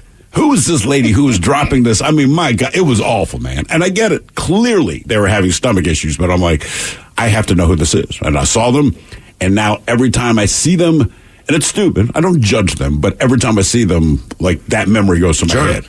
What was your most memorable bathroom experience? 206-803-ROCK. Hello, Vernice. Welcome to the men's room.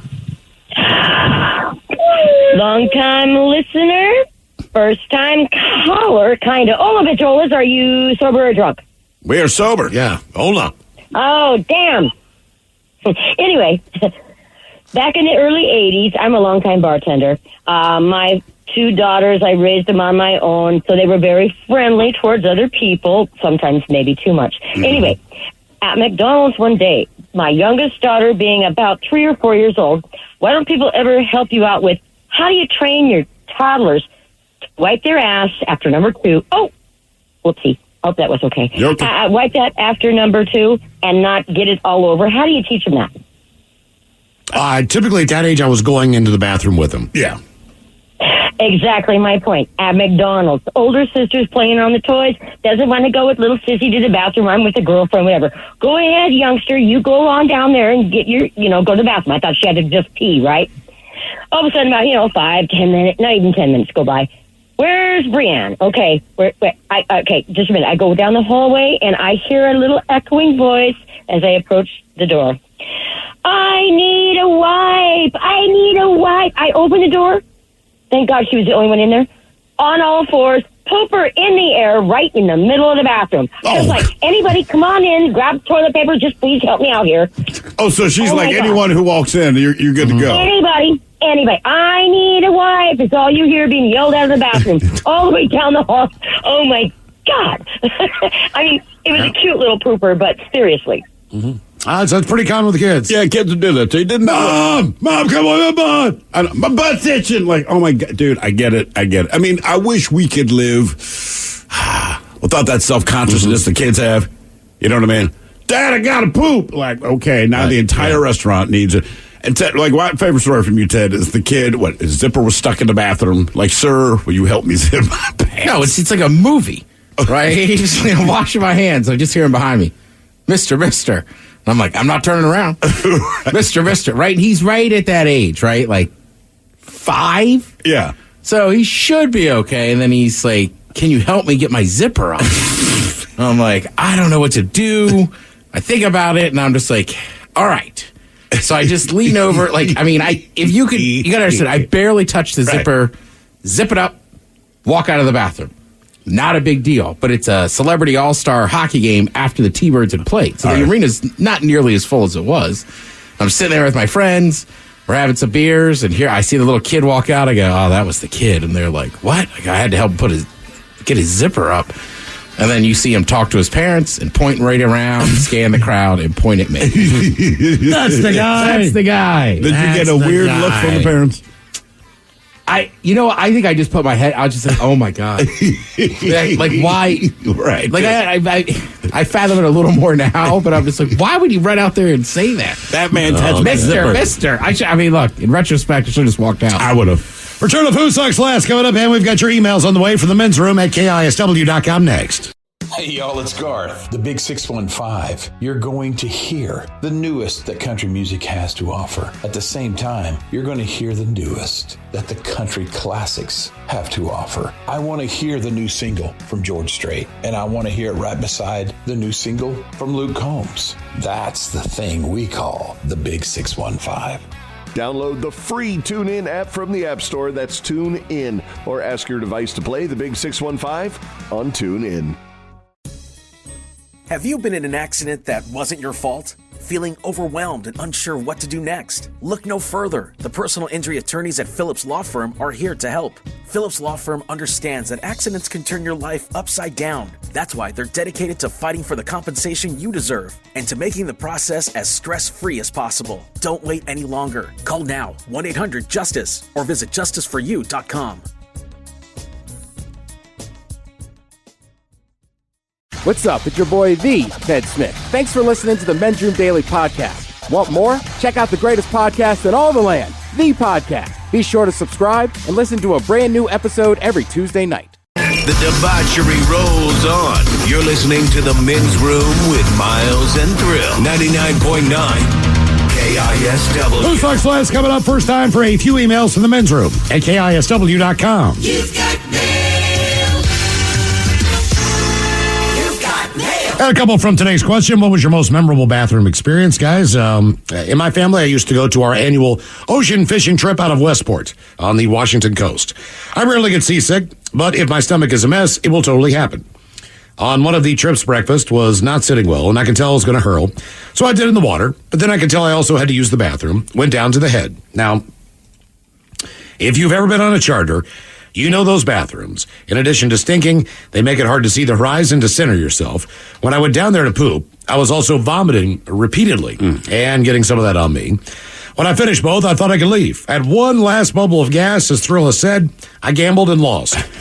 Mess was running down my leg and into my shoe. I did what I could to clean it up, but basically that was the beginning of the trip. So I was stuck with a squishy feeling in my pants for 6 more hours. I prayed for that trip to be over. That's a tough way to live, man. But there's nothing you can do about it. I don't know what it is about the closer you get to home, the more you need to go. One day, while rushing home, I jaywalked because I was ready to crap myself. Well, a cop pulled me over and said, "Hey, why did you jaywalk across Aurora at 125th? I told the officer, not going to lie, I have to go to the bathroom. That is why I crossed the street. I live just up the road. He said, "Oh, damn, let him go." But that little delay would cause me to defecate in my pants 2 feet from my front door. Such a great way to start the weekend after school. I was at a soccer game at a lovely and talented Memorial Stadium, had to pee like a racehorse. Walked into the men's bathroom where there was a giant rock wall of pee with water cascading down from it. And to my horror, I saw a full-grown man with his pants down around his ankles using the bathroom. Bare-assed. Big old donkey D hanging. I spun on my heels and got the hell out of there. It's become kind of a core memory. For some reason, the horror comes back to mind at least once a week. Cheers, guys. That from Adam and Ren. You say it was at Memorial Stadium? Yeah. I have used those bathrooms often. They're ready for they're going to redo it for the redo. Yeah. That stadium, it's cool. It's got a lot of history, but it's just like I used to go in there to watch the Rain play. I don't even know if they were the Rain then. Either way, Not good. Even it's just one guy in the stadium going to use the bathroom. I was like, man, these things are a little. Well, the good news is they do have a plan. I believe plans have been submitted to redo it. I saw the that's awesome. The pictures. It does. Just you concentrate on this bathroom. Well, it's funny for bumper shoot. They put out because they have people on the field. They put out a bunch of porta potties. Oh, I know. So yeah, the only times I've been there has been bumper shoot where it's like, all right, there's porta potty, no problem. Yeah. So I've never had to use their bathroom facilities. Guys, back when Pulp Fiction was in theaters, I was meeting some friends and the wife to go watch it in the old theater on Lower Queen Anne. I met a buddy first, had a few beers before showtime. Movie starts, and of course the beer starts to kick in. I decided to recycle it. Well, this theater had the really old urinals that went all the way to the floor. I finish, I flush, turn, and slip on some water on the tile. I fell into the flushing urinal, hit my head and elbow on the flusher. Bless you. Rung my bell. I'm bleeding a little. Try to get my balance. One half of my shirt is soaked. I gain composure, dry it off the best I can, and go back to my seat. My wife asked me while I was gone so long, as she touches my wet shirt, what the hell happened? I fell in the urinal. Now this is the middle of summer and the AC is on full blast. I sat through the rest of the movie shivering and my teeth chattering. Soaked in pee. All but Charles, I was in Iraq sitting on the outdoor throne when an incoming siren went off. All I had on was boxer shorts and flip-flops, along with my weapon and a gas mask. I was a hell of a sight, seeing me run for cover. Good memories and rock on. That from Batman. And one more from the bathroom stories. Oktoberfest in Munich. I was trying to walk back to the hotel after drinking all day at the festival, and I couldn't make it. And I peed my pants slowly. On the way home. Slowly? That from Jerry. Probably trying to hold it in. Slowly. I don't know why that made it so much better. I'll tell you one thing. You don't want to be the first restaurant or like food establishment right outside a festival. Absolutely. People have been camping for days in tents. Yeah. Running water. Well, guys, today is Aria's 10th birthday. She would love Coach Ted to tell her dad that she can call the shots on her birthday. Maybe a suck-it-up cupcake and a beaver fart. Thanks, guys. That from Sam the Fishman. So, suck it up, cupcake!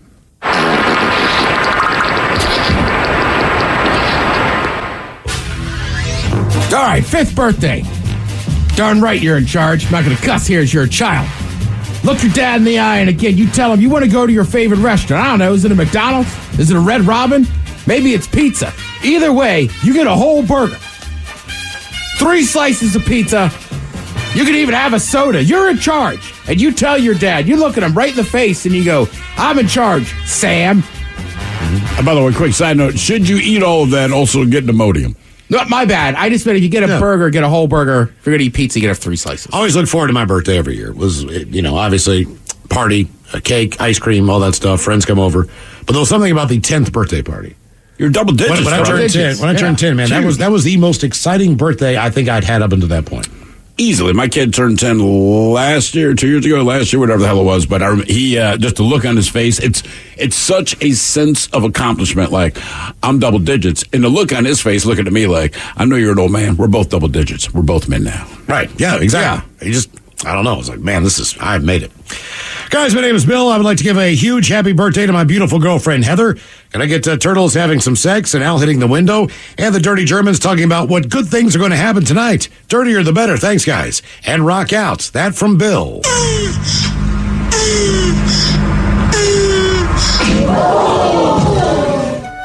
Yeah, tonight you're going to be introduced not to the dill pickle, but the Bill pickle. Not quite as tasty, but this snaps in your mouth.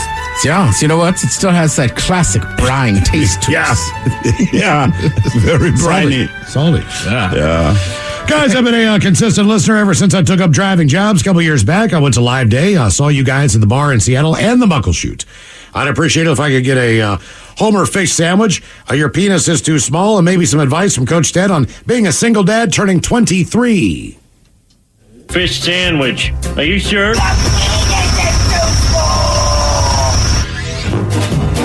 All right, single dad, you're 23. First of all, you're going to have to explain to some of your friends that you just can't hang out, that you got to take care of a child now. I don't know how often you get the kid, but when you do, make the time special. You'll enjoy it. But I reiterate, tell some of your friends you can't hang out. You got a kid now, and it's just going to be you. It's going to be tough in there. You'll be all right. But tell us, it's my buddy Parker's 43rd trip around the sun. He's going in soon for a vasectomy. I was hoping the coach could give him a pep talk with some words of encouragement and maybe a cut that bitch off. Thanks, guys, for keeping us entertained. That from Bird. Cut that bitch off. Next caller. Vasectomy, huh? Know a lot of people that have them. Here's my advice. Number 1, when they tell you to rest, rest. Maybe you're a lifter. Maybe you're a runner. Either way, you're going to have to rest those things. I've heard horror stories, not just from people in this room, but other friends I have. Number 2, I say, look, man, it's a surgery. Take full advantage. You know what I mean? You got a buddy that says, hey, I'll come by and bring you some food. Let him bring it. You got a friend that says, I'll come by and, I don't know, bring you a 12-pack of beer or soda. Let him bring it. It's not oftentimes you're going to have a great excuse, but every other man knows something happened to your junk. All right, guys, here you go.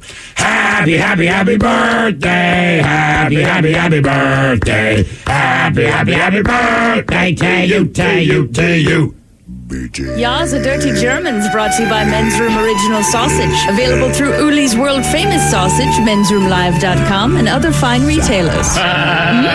Schweinefleisch. Now, the Men's Room wants to know, who sucks less? Hey, time for Who Sucks Less. Steve and Thrill, you bring us 3 stories from the news each and every week. They all suck. But it's up to us to determine out of the 3 stories, which one sucks the least. Now, if you happen to follow KISW on Twitter, the debate is already underway on Who Sucks Less. Yes, indeed. And as the name suggests, all these people suck. But today, it's more just the audacity of people. Let us begin with an IT specialist who's been on sick leave with no obligation to work since 2008. 2008. Well, he recently tried to sue their employer for not giving him a pay raise. Let me repeat the first sentence. An IT specialist who's been on sick leave with no obligation to work since 2008 tried to sue their employer for not giving him a pay raise. Ian Clifford, a medically retired IT specialist who's been paid about $67,000 a yearly salary as part of his disability plan with his employer, which is IBM, recently tried to sue IBM for disability discrimination, claiming that his salary was, quote, not generous enough to keep up with inflation. Now, Mr. Clifford has not done any work for the company in the last 15 years, but he will continue to receive his yearly salary until retirement or death. That's according to IBM's disability plan. But despite this IT worker feels that he's been treated unfairly by his employer and is attempting to take the company to court for a pay raise. Mr. Clifford from Reading in the UK, he started working for the software company Lotus Development in 2000. That's 5 years after it had been acquired by IBM. Well, in September of 2008, he went on sick leave until 2013. When he first raised grievances about his holiday pay for the 5-year period and not receiving a pay raise, well, IBM eventually offered the IT specialist a, quote, compromise agreement. It allowed him to be put on the company's disability plan with a guaranteed salary, again, $67,000 a year, and no obligation to work until recovery, retirement, or death. So think about that. Now, as per the disability plan, Ian has been paid 75% of his agreed salary for the last 15 years without putting any work in, as well as getting about $9,000 just to settle his initial dispute about the holiday pay back in 2013. Now, some will call this a pretty sweet deal, but last year the IT worker attempted to sue IBM, claiming that he'd been treated unfavorably by his employer. Quote, the point of the plan was to give security to employees not able to work. That was not achieved if payments were forever frozen. That was his argument in court. The good news is a judge didn't see it that way and threw the case out. So again, for 15 years, under no obligation to ever work for that company again, they gave you $67,000 just to leave them alone. And again, they will pay this and you're still trying to sue them. And they will pay this to him until he, quote unquote, retires, which he does not need to, or dies. Right? I mean, it's like, we give you $67,000 a year. All you have to do is die eventually, but we will pay it as long as you're alive. But he hasn't gotten a pay raise, Miles, in 15 years. I'll be damned. That's unfair. And I believe Mike Hawk covered this very story a few weeks ago. We go to Argentina, where a travel agency had the misfortune of being robbed twice in one day. Once by the couple of robbers and then by the police officers that were supposed to catch the criminals. So 2 armed robbers entered the offices of a travel agency in Buenos Aires, brutalized the staff before running off with hundreds of thousands of pesos. Well, the victims called the cops as soon as the assailants left the premises, but that proved to be a big mistake. In about 10 minutes, 3 police officers arrived on the scene, and after a brief interrogation of the staff, they stormed off after the criminals. That's when one of the agency employees noticed that a black bag containing about 4 million pesos that the robbers had missed was now nowhere to be found. So one of the travel agency's employees swore that the robbers had missed the bag and that it was still in the office when police arrived, but it turns out he was not lying. Closed-circuit TV footage, it showed one of the police officers casually walking out of the agency with the bag under their arm. Well, at this point, the travel agency boss was convinced that there had been some mistake, and the officer, he must have taken the bag as evidence. Well, he was wrong, because he called the police station to report the missing bag, and no one at the agency was told that, according to the procedural record put together by the cops, they didn't mention a bag of money. That's when the agency staff started considering the possibility that the policemen came after the robbers, just finished the job instead of helping them. Well, it turns out they were right. So now the 3 officers were detained a couple of weeks ago. The black bag full of dollars is found in one of the suspects' homes. The other 2 cops, they denied being a part of the unexpected robbery, claiming they'd never considered their colleague to be a criminal because, he was a cop. Anyway, the 3 police officers are currently detained in different facilities, and they're awaiting their trial date. And now we go to Boston, where a man has been arrested in connection with screws being intentionally placed along a busy road in town. For 3 weeks, highway workers have cleaned up hundreds of screws, leaving punctured tires and obviously frustrations high. Now, authorities were finding an average of 30 to 50 screws every time they made a pass. Now, keep in mind, this is not every day. This is every time they made a sweep. So the screws were being dumped over roughly a half-mile area on one of the busier roads in Boston. Well, this past Tuesday afternoon, police arrested 56-year-old Peter, whose last name I cannot pronounce. Now, he's charged with operating a vehicle after the license was revoked, operating a vehicle with revoked registration, and uninsured operation. But in his car, police found screws identical to the ones recovered from the road. They said the screws were found in the driver's door compartment, and an open box of screws was behind the center console. So the crews have been using magnets to clean up the area 3 to 4 times a day. Wow. Each time they come back, they find more. So they said the screws have damaged dozens of tires. A guy who works at the tire company in town says his shop sees roughly 50 tires a week with screws in them. So no one knows why this guy's been doing it. It's just what he's been doing. So again, a quick review. We have the IT worker who for 15 years, IBM has paid him $67,500 a year. He does not have to work. IBM even told him, you don't have to come back. But he is upset that he has not gotten a pay raise. We have the cops in Buenos Aires, Argentina, who, while investigating a robbery, stole 4 million pesos from the people that have been robbed. And finally, the man in Boston who's been dumping screws for the last 3 weeks on a busy half-mile stretch of road in Boston. I mean, I would think the guy's dumping screws, people got to come in and get tires. Yep. You would think that. But as far as I can tell, this guy is not just associated with the tire. He has nothing to do with the tire place. Oh, I thought he was a tire shop employee. No, they talked to the tire shop owner. And he goes, yeah, we're getting a bunch of people coming in with screws in their tires. But the guy that they caught dumping them has no affiliation with them at all. Okay. My bad. Oh, is that what you put on the... Yeah, that's not him. Because you were like, I can't figure out why he's doing it. Like, seems pretty simple to me. I kind of skimmed through the story, and I swear it said he works at a local tire shop. No, there it is. They talked to the tire shop guy who's like closest to the spot. Okay, all right. But yeah, the guy doing it has no association. It's the IT guy. He sucks the least. He does suck the least. Because the guy who screwed up everybody's cars... Correct. And they're coming back 4 times a day to 4 times and the cops in Argentina, if they stole it, like you stole. They got caught. You stole people's money. Right. I'm with you. The IT guy, look, I wouldn't do it, but on the same token, it's like, I don't know, one guy kind of getting over a little bit on a giant company, like, all right. He already is. Mm-hmm. That's my only issue with him. Like, you're already getting over, brother. Yeah, and here's the thing. I hate him the most, but he sucks the least. Right? That's what I'm saying. I mean, it's weird. Like, I dislike him the most, but in this case, in the circumstances, in the circumstances, yeah. Debate continues if you follow KISW on Twitter on Who Sucks Less. Shot of the Day's coming up. You are listening to The Men's Room. Whether you're doing a dance to your favorite artist in the office parking lot, or being guided into Warrior 1 in the break room before your shift, whether you're running on your Peloton tread at your mom's house while she watches the baby, or counting your breaths on the subway. Inhaling and long exhale out. Peloton is for all of us, wherever we are, whenever we need it. Download the free Peloton app today. Peloton app available through free tier or paid subscription starting at $12.99 per month. Start summer with a $500 Visa gift card. NC Machinery is offering big rewards on small excavators. Grab a Cat Mini excavator and demolish jobs. Dig deep or move material with the smallest line of Cat products. Do more with less. That's right, small is big right now. Big rewards and big savings for your pocket. For a limited time, NC Machinery is offering a $500 Visa gift card, as well as financing of 0% for 36 months for qualified buyers. Now is the time to reward yourself. Terms and conditions apply while supplies last. 99.9 KISW. The shenanigans continue. This is the Men's Room with Miles and Thrill. Couple of minutes, we'll trigger toast with a shot of the day. And we do have your headlines on the way at 5:50. But first, quick check out with Mike Hawk and some of the stories and headlines he is not working on. All right. New research shows that looking at pictures of food could help curb overeating. How was that? Makes me hungry. I know. That's...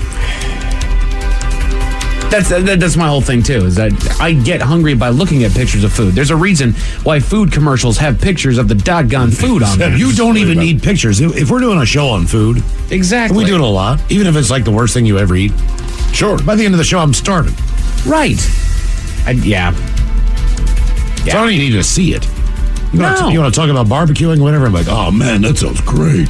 Exactly. The UK is being descended upon by seagulls that are swooping down and stealing drugs. Where's this? The UK. I don't know exactly where, but... Stop keeping your drugs out. That's kind of what I thought, too. I mean, if I have drugs on me, they're in my pockets. That tells me that the drugs in the UK are very easy to steal. Because they're obviously holding them in their hands. Right. I mean, dude, a seagull typically will not steal my food if it's still in the bag. But if I'm walking on the beach with a hot dog out, like, there's a chance the seagull's going to come down and take it. Right. I really feel like they need to specify what kind of drugs. Yeah, is it a specific drug that the birds like, or is it just any drug you have available? Right. I just have a hard time seeing a seagull scooping up cocaine if it's like on top of your hand. Now, if you're smoking a joint, or a spliff, because it's UK, I could see him grabbing that. Sure. I could fathom you got a pill in your hand, maybe it just swings by and grabs it. It's just rolling next to the Rite Aid and just grabbing a handful of drugs out of the pharmacy. That seagull has an erection. He stole my bag. Oh, no. Damn it. There's a new report on the psychology of infidelity that says people that have affairs find them highly satisfying and show little remorse. Well, yeah. Right. They have an I affair. bet you people that do drugs would say the same thing. Smoke cigarettes, drink beer, watch sports. Exactly. Glad they did a study, though. Well done. Well done. Hey, you got your money. Well done. So have affairs, don't feel bad, cover my drugs in the UK, and look at pictures of food. Bingo. You got it. All right. I guarantee you that study was paid for by like M&M's or something like that. Oh, yeah, just look at picture of the food. You won't want to eat things that you don't want to eat. I have heard something on that theory before. About like looking at a food you might eat, but you're not going to eat it. I was the one, I just can't watch video, like I can't watch food shows where people are eating food. Sure. Really? Oh, yeah. Like if I'm sitting on the couch, before I know it, I'm grabbing like a bag of nuts or something. Okay. I'm not hungry. Sure. I'm just watching. Because you see the journey of food that you're not on. Yeah. The flavors, the textures, the smells. It's like, doggone, I don't need to get in on this. Isn't that like porn then? Like, you're not going to have sex with this person you're watching. There's a reason why they call You're it... not going to do this, right? It's like watching porn. I mean, it is. Like, you're not going to have sex with this person. Right? This person that you're watching, there's no chance. This celery stick tastes just like salami. Picturing it here. Ford has reversed course and will officially keep AM radios in their car.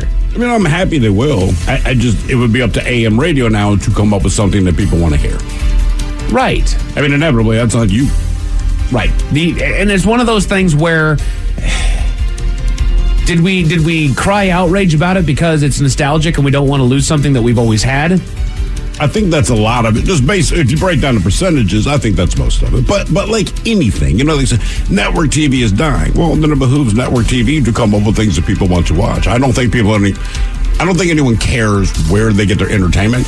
You just need to find it. Well, they don't. But if a manufacturer that big just takes out the option, I understand. No, I understand that. I completely understand. I'm saying, but at this point that you're given this breath of life or whatever you want to call it, it would behoove you then to give people a reason to be happy that it's there. Because right now, most people are shrugging their shoulders like, okay. So one of the main things, Ford in particular, they've gone to a all electric. I don't remember the target date, maybe 2035, 2030, somewhere in there.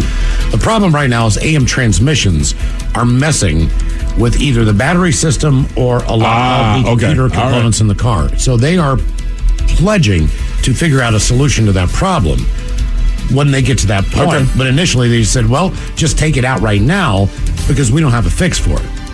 As far as electronic vehicles are concerned, they are AM radio is screwing with their electronic board or whatever the deal is. So they're working on a fix. You can always listen to AM radio on an app in your car. Right. But a lot of people don't do that. The modulation is what messes with it. Sure. Yeah, there's a problem with that. So they're trying to figure it out. Well, and to be honest with you, thank you. You're welcome. And to be honest with you, would people have been that outraged if they hadn't have said anything? No, I don't know how many people would have. Well, yeah, I mean, you've got a lot of got a lot of Spanish-speaking radio on AM. Sure. You've got a lot of conservative talk on radio. Sports. You've got a lot of sports on. You've got a lot of things that don't require the stereo as far as what people's expectations. But something else that I have found is that your popular AM stations, that at least the ones that are getting the most traction, they've got an FM HD2 channel somewhere. You know what I mean? Yeah, in like Seattle. Yeah, that's I think that, there's still a bulk of this country that they're not major cities. Everything between the coast, brother. Yeah, between the coast, that's not. You've got a 100,000-watt station in Wichita on AM. Sure. They are the news source, right? Right. So they cover tornado coverages for about 4 different states. Yeah. If you don't have that sorts of information, they're not automating those stations. Those stations are live most of the time. Yeah. Based on that one thing. And good on them for that. We don't want our people dead. No. So it's very important that you have that option. Look, here's a fact of the matter. If the power goes down, if anything happens, and even if something horrific happening, right? Yeah. If you have a radio in your home, whether you have power or not, your phone charge might have gone dead. You don't have power. You might not be able to charge your phone. Right. But your power could go out for days. But if you have 2 batteries in a radio, you're going to be alerted to every I believe it's a microphone mouse. Or whatever it is, 2 batteries and a microphone. If you start your car, you can get information on that radio instead of just an FM station, which is completely automated, not breaking in, giving you any reports. Kraft is changing the packaging on their singles to make them easier to open. I saw this story that makes me about time. Okay, listen, man. When CDs were the thing, they took forever to open. Correct. There are certain products that are difficult to open, but man, Kraft singles, in my opinion, absolutely are not one of them. The only people that can't open them are small children, but they shouldn't be having access to cheese all the time. No! And even they figure it out. Yeah, exactly. Kraft, what do they say? They're going to, I guess, texture one side so you can find where the seam is. I thought they were already doing that, to be honest with you. I mean, it's not that hard. You just put your hand, if it's not there, you flip it over and put your thumb by it again. Did we need this? No. I think if you did a poll of 100 Americans and said, all right, we're going to give you a Kraft single, but you got to open it yourself. And maybe I'm wrong, man. I guess I am. Kraft is doing this. I'm saying 100% of people figure out how to open it. Unless you don't have hands. I don't know what the struggle is. Right, Kraft's been around forever. It's like, are we getting dumber? I mean, it's a Kraft single, man. Dude, I can't eat my cheese. How do you open this goddamn thing? Memorial Day is right around the corner, guys. The unofficial start of summer, and we're heading into pool season, so it's time to remind everybody of a little bit of something here. The Men's Room Top 10. The Men's Room Top 10.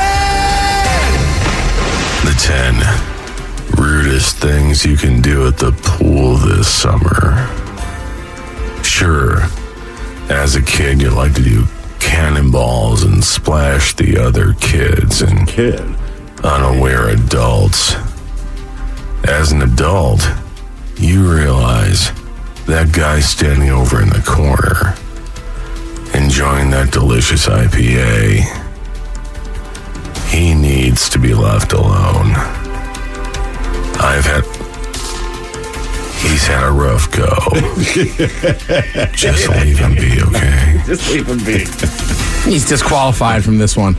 Oh, yeah? Dude can't even swim. Of course he's mad he's at a pool. So he's over in the corner with his drinks. Yeah. 10 rudest things that you can do at the pool this summer. Number 10, showing up with the contagious conditions is like a rash or a foot fungus. Yeah, man. If I can see it and look at it and go, what is that? You shouldn't be in the pool. If we can look at you and see there's something wrong, do not be in the pool. Don't be there. No. Exactly.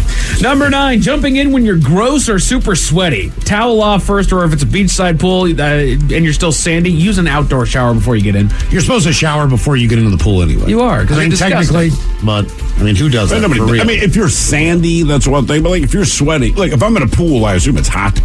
Yeah. So if you're sweaty, I'll cut you slack. I get it. It's probably why you kind of want to get into the pool, right? I'm with you. When I lived in a building that had an indoor pool, I would shower before I got into that one. Yeah, but that was about the only one. Right. But outdoor pools, you wouldn't give it 2 thoughts. Number 8, this one's mainly for resorts and hotels, but going inside barefoot. If you're heading inside, towel off and put your shoes on. Yeah, I agree with that. Yeah, no, that's. There are some people that get way too comfortable at hotels. Well, they do. I did it a couple months ago in Scottsdale. Did you? Yeah. Yeah, we've been having fun. We'd been at Topgolf. I was like, before we go to dinner, I was like, I want to go swimming. We went swimming, and then I didn't bring sandals with me. I was like, well, it's just one little elevator ride. So literally, I was that guy, which is bad. I'm sorry. The 10 rudest things that you can do at the pool this summer. Number 7, blasting music. Says don't assume everyone wants to listen to it unless it's a private pool. No. Use headphones. Anywhere. Right. Anywhere. Right. What if you have control of the grill at the pool? That's different. If you have control of the grill, that tells me that you're throwing a party, that it's kind of understood that you unofficially own the pool at this point. Yeah. Well, that means you rented the pool out. Yeah, those are your friends. It's not a public event. Or at least make it generally accepted music. I was at the beach just a couple weeks ago. There was some sort of party going on that they had some fantastic music that was playing. It sounded like it was a party going on at the pool. I can't imagine anybody thinking, what the hell is that racket over there? I've been to Golden Gardens where people are having parties in one of the pavilions and playing music, but it wasn't blasting. And it's not a pool. Yeah, I mean, it's a public park, man. Exactly. I don't know. Like, my building has a pool. I expect there to be people playing music to be loud. Okay.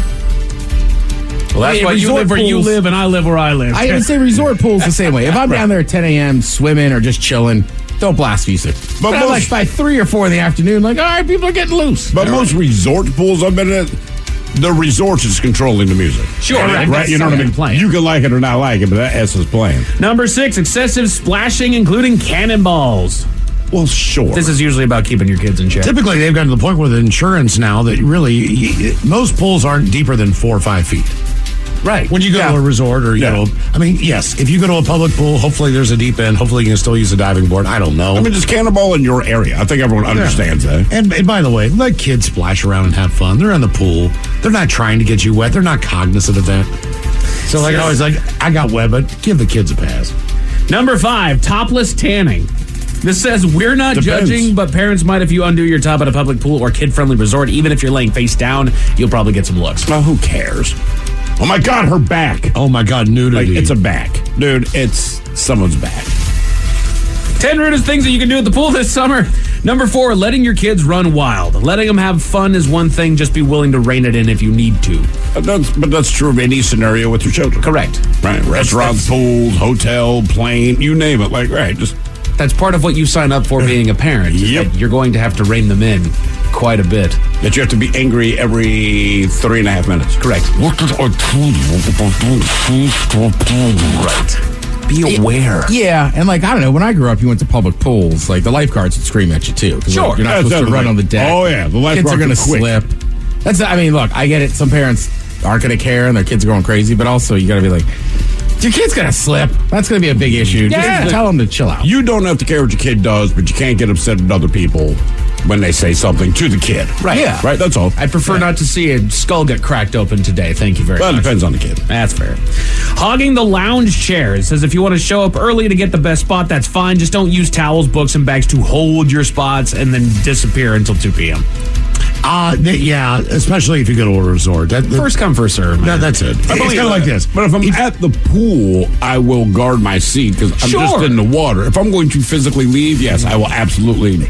Okay, here's the one I hate the most, based on the fact that I'm not at the pool. There'll be a seat open at the bar. Is anyone sitting here? I'm waiting for a friend. I'm like, well, okay. How long if I grab a drink? So then I go and find someplace else to sit, like not at the bar, and their friend never shows up. And now 20 minutes have gone by, 25 minutes have gone by. I go up and get another beer. Dude, is this seat still open or not? I'm saving it for a friend. Like, it's the bar. Right. You really can't do that. No. You can't do that. Sorry. Well, it's a time limit. Like, you can't leave it there. 25 minutes. For the bartender's losing money. I think there's a time limit. Yeah, you don't see for your friend. I don't think that's a problem. But if it's been 25 minutes, like, exactly. I'll even get up when they get here. But at this point, your friend's I want to sit down. Yeah. Right. That's why airport bars are nice. Yeah. What do you mean? Well, everyone's coming and going. Everybody's coming and going. So generally, like, I feel like every time I got it, because they're always crowded. But if you're like, is anybody sitting there? They're like, no, man, go ahead. Or actually, that's true. They're real quick to be like, go ahead, take because everybody needs a drink at the airport, and it is understood. People that don't even drink a lot drink at the airport. Right. You're either on vacation or you're stressed as hell. Yeah. Number 2, bringing glassware. So stick with the plastic cups or metal water bottles. Breaking a glass at a public pool just isn't a good look. No. Keep your glassware out of there, everyone knows that. Right. There's a lot of bare feet out there. That's just not. But then the number 1 rudest thing that you can do at a pool this summer And I can't imagine who would do this heinous thing. If it's peeing in the pool, they're wrong. It's peeing in the pool. Oh. I'm good for 9 out of 10 of those. I'm an A student. I'm an ace. I'm 90%. Hey, me and my friends got a couple tunes going. Mike's over there peeing in the pool judging us. Turn down your music. I can't concentrate on my urinating. I can't pee in here. Luke Bryan's garbage. Turn that off. Oh, you would never. She ain't shaking it for you, Ted. A woman in Fort Lauderdale got into a drunk driving accident with her 3 kids in her car, but it gets even worse. Why is that? I will tell you all about it at 5:50 miles. Thank you, sir. Headlines are coming at 5:50. In the meantime, let's get a contestant online for Profile This at 206-803-ROCK. We've all been there. The sinking feeling when autocorrect sabotages your message just as you hit send. No. Or when you hear those dreaded words. For customer service, press or say 1. With Pacific Source Health Plans, you don't have to worry about technology failing you. That's because we serve members with humans, not automated phone trees. Visit PacificSourceMembersFirst.com to learn more. Hey y'all, it's Garth. I love the country music family. I love the country music family of artists and the country music family of songs. Some of the greatest artists to ever grace music are under the flag of country music. And some of the greatest songs in music history are under the flag of country music. The Big 615, you're going to hear the newest that country music has to offer. At the same time, you're going to hear the newest that the country classics have to offer. I want to hear the new single from George Strait, and I want to hear it right beside the new single from Luke Combs. And I think the country music family is one of those families that is very inclusive and wants both the established artists and the new artists to be side by side in this thing we call country music. Download the TuneIn app from the App Store. That's TuneIn. And by the way, yes, it's free. You can also ask your device to play the Big 615 on TuneIn. Are you dealing with a personal injury? Don't go it alone. Turn to the experienced team at Phillips Law Firm. Their attorneys have helped thousands of clients get the compensation they deserve. Call Phillips Law Firm now. Call 1-800-JUSTICE or visit justiceforyou.com. Hey, it's Mike Hawk. Join me every Thursday at 1 p.m. exclusively on the Odyssey app as we go live with Odyssey. Join in on the action as we cover interesting facts, top 10 lists, and some fun new games. Follow the Men's Room page on the Odyssey app and join in all the fun Thursday afternoons at 1. Already made it to drinking time. Somebody out there deserves to be recognized. And the Men's Room knows just who it is. So to you we say, bottoms up, sailor. You're the toast of our shot of the day. Drink time it is, and as usual, we head to the drink desk and Steve and Thrill Hill to find out who we're toasting. Yes, indeed. And today we toast 83-year-old Anna Mae Bullock of Zurich, Switzerland. So you're probably thinking, who the hell is Anna Mae Bullock of Zurich, Switzerland? Well, you know her as Tina Turner. As they say, the exuberant, heel-stomping, wild-haired rock goddess who sold out stadiums, earned dozens of Grammy Awards, and a music career spanning 50 years. Sadly, she died earlier today at her home near Zurich, Switzerland. She was 83 years old. And just, you know, Tina Turner is Tina Turner, all right? But she was the first woman and first black artist to appear on the cover of Rolling Stone. She earned 8 competitive Grammy Awards, 3 Grammy Hall of Fame prizes, and a Grammy Lifetime Achievement Trophy. She was a 2-time inductee into the Rock and Roll Hall of Fame, first with Ike Turner, that was in 91, then as a solo artist in 2021, which kind of blows my mind. I cannot believe it took until 2021 for her to get for a solo artist. Are you kidding me? Anyway, but she retired in 2009 after wrapping up her 50th anniversary tour. And what's cool about it is, I guess she did this final show. And when she finished it, she just looked at the crowd because no one knew she was going to retire and just said, I've done enough. I've done enough. I hope you guys enjoyed the show, man. I'm out. So the place went nuts for her. And for me personally, she was also very awesome in the Mad Max Thunderdome movie. Yes. Sorry, man. She really was. But Tina Turner, man, she was awesome. She just was. You know, however you want to break it down, she was kind of like the Dolly Parton on the other side, if you know what I mean. She was just that really cool, badass chick. I saw a clip of her on the Tom Jones show. All right. God damn. And both of those guys were doing a duet. And, you know, Tom's shaking it, Tina's shaking it, and they are just rocking the F out. And this was like 8 o'clock on a Tuesday night on CBS, Tom Jones Show. And I mean, like, it brought the freaking house down. They do that. They did it live. And you just realize how much energy that she put into all of her shows as far as the choreography, everything. It's funny. We were talking to Taryn earlier, and she said, I want to see the, Museum of Pop or Rock and Roll. I can't remember which one, but she said they just have a selection of her heels because you realize that these heels is what she danced in, man. She was Cavs before Ted. Dude, if you ever see videos of this woman, I mean, she is high energy. And Taryn even said, she's like, I can't walk in heels. This woman, and it's not like she's dancing. I mean, she's kind of thrashing around. She is truly the definition of what a badass is. Anyway. I think she had her legs in short. She did. She did. She absolutely did. So, Tina Turner, man, a true badass as far as American music goes, man. Died earlier today at the age of 83. So, we pour this booze and we drink this booze because we think it's yummy. Yummy! So, over the tongue and down the throat to party in our tummies. Down the hola bichola! The Men's Room presents Profile This. And Stephen Throwhill, could you please tell everyone how Profile This is played? I sure can, Miles. It's a simple game where we share with you a real-life news story, something that happened right here on planet Earth. And as you listen to the story, based on the stereotypes you believe to be true of people and the decisions that people make, we'll ask you what it is you think makes the story a story. Hello, Brandon. Welcome to the Men's Room. Hola. Hola. All right, Brandon, you understand how this here game is played? I do. Fantastic. You have your choice of one of 4 stories. We have the wonderful world of drugs. We have interior decorating, where you guess the foreign object that ended up on the inside of someone. Hit me with your best shot, where you guess the unconventional weapon that someone chose to use as a weapon. And new as of this week, we have Animalize This, where you guess the animal responsible for causing the problem. Let's do Animalize This.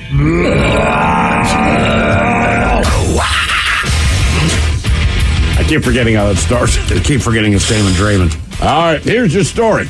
An animal tried pulling off what they call a rather peculiar stunt in coastal North Carolina when it entered into a donkey pen and tried to blend in. That's according to the New Hanover County Sheriff's Office. Now, it happened in South Wellington, where these animals are native and known to roam around, but they say residents of this particular place, they called about the animal getting in the livestock pen where her donkeys were. Now, the animal positioned itself next to the barn in the flower bed and would not move. She said the animal had been on her property for about 5 years, but now was causing a threat to other livestock. Now, it's not known if the animal was sizing up the donkeys or simply exploring unfamiliar turf. Either way, no donkeys were reported missing. So New Hanover County sent its animal services unit to the home, and they took the animal, quote unquote, into custody. The animal was then relocated safely into the wild. The exact location was not revealed. The question is, what was the animal that they said was trying to blend in with the donkeys and hope that no one noticed? Was it, and all of these animals are native to North Carolina, was it a coyote? Was it an alligator? Was it a bobcat? Or was it a red wolf? So coyote, alligator, bobcat, or red wolf. One of these 4 animals was, as they say, trying to just blend in with the donkeys and hope no one noticed. What's a red wolf? A red wolf, it's still a smaller version of a wolf. All right. I mean, it is a wolf, just not as big as, a gray or something like that. It's like Ed Sheeran if he was a wolf. Brandon, I'm going to go on the left field here and take alligator. Relocated, I'm going to say alligator. I'm thinking red wolf, but I want to hear what Ted says. Yeah, I mean, red wolf would make sense because they're worried about it eating the livestock, but I think maybe it's a bobcat. Ted going bobcat. All right, Brandon, what do you think? That's a Robert cat. Yeah, I think I'm gonna stick with red wolf. Red wolf. Okay. What was removed and relocated? A coyote, an alligator, a bobcat, or a red wolf? We'll find out next. That was a tease. Whether you're doing a dance to your favorite artist in the office parking lot, or being guided into Warrior One in the break room before your shift, whether you're running on your Peloton tread at your mom's house while she watches the baby, or counting your breaths on the subway. Inhaling and long exhale out. Peloton is for all of us, wherever we are, whenever we need it. Download the free Peloton app today. Peloton app available through free tier or paid subscription starting at $12.99 per month. 99.9 KISW. We return to the men's room with Miles and Thrill. Category today, the brand new one. Analyze this. So here we go. Animal in North Carolina entered an animal pen and tried to blend in with the donkeys. That is correct. Now, the animal was removed and then relocated. Question is, what tried to blend in with the donkeys? Was it a coyote, an alligator, a bobcat, or a red wolf? You would think ideally it would be a mule. However, it was none of those. Now, Brandon, we posed that very question to you, but let us start with E. Ted Smith. You went with the bobcat, or the Robert cat, as it were. It was not a bobcat. Then Charlotte's changed her name. Brandon, you went with the red wolf. Although, fine guess. Fine guess. And Miles, you went with an alligator. I did. Oh, I'm good at this game. 2 for 2. I did to look up.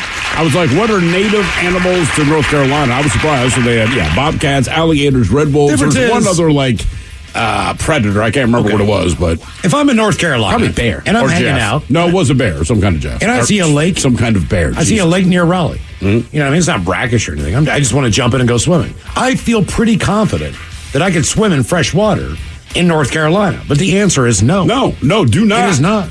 It is not okay. The alligators are there. You always think Florida, maybe Georgia, but they're in North Carolina as well, man. They are moving up there. Next thing you know, they'll be in Virginia. Yeah, I'd still feel safer swimming in a lake in North Carolina than Florida. Yeah, but I agree. I agree. They're still in there. I know. And they're hungry. Now for all TV news all time for TV Time with Ted. Oh, for heaven's sake. Come on, Mike. Come on, Mike. And now, because your pathetic life is confined to countless hours in front of a talking box, the Men's Room presents TV Time with Ted.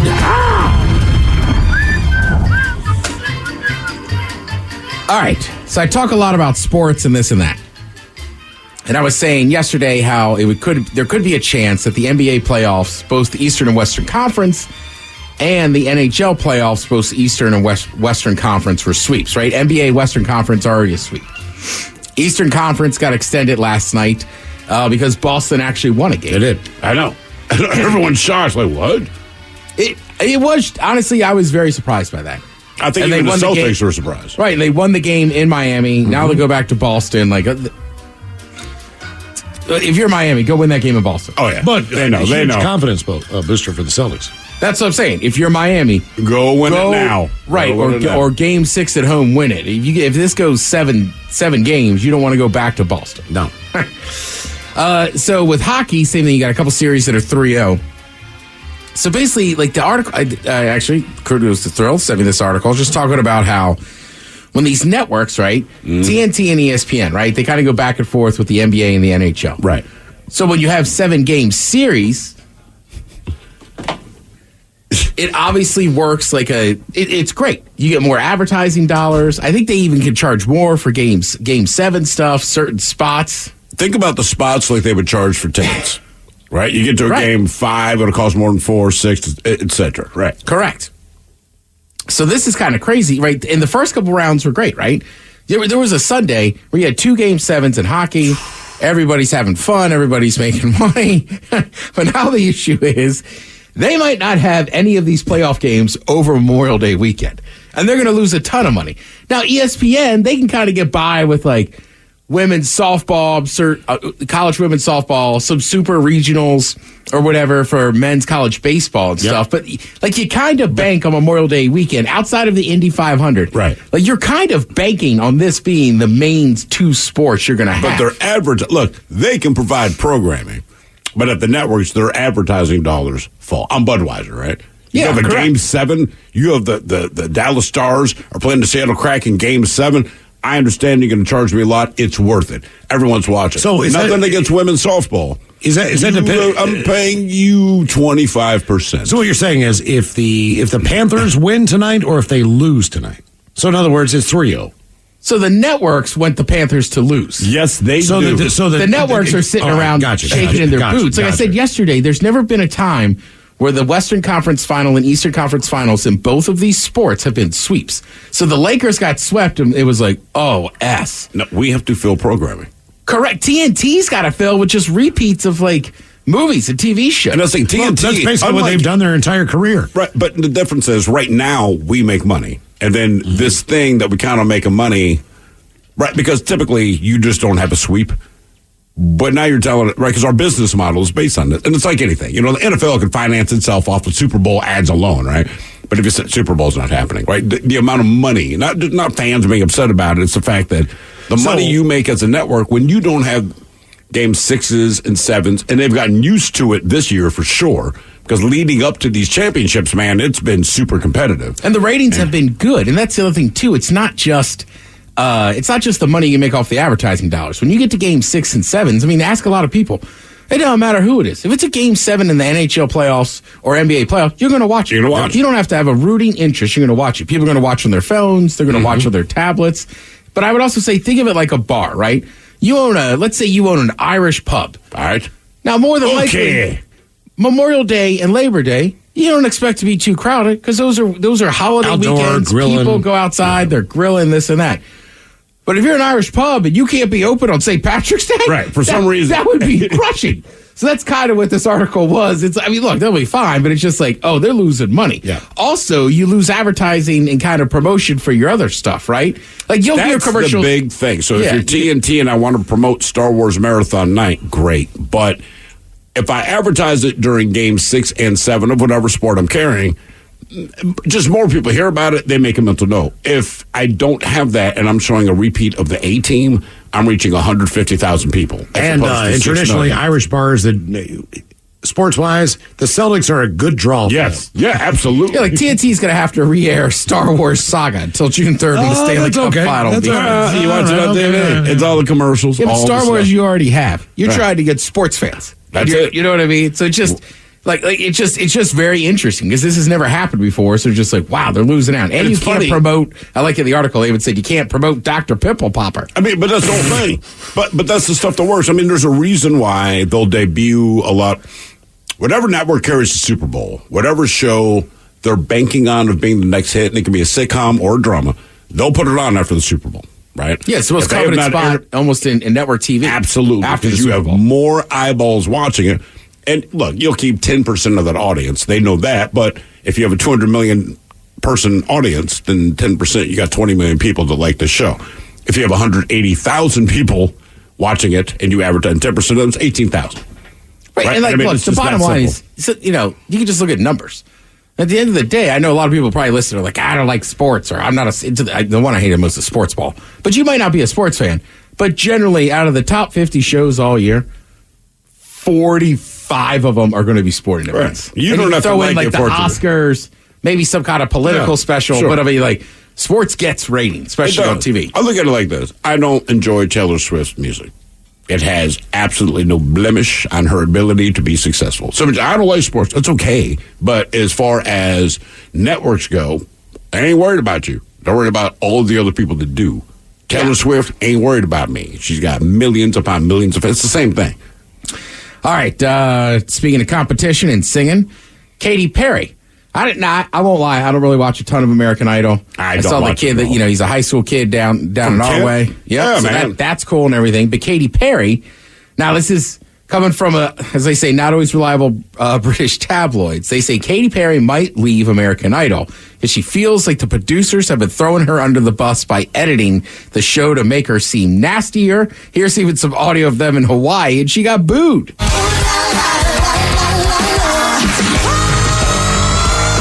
One thing I personally would like to see from you is not one piece of glitter the next time.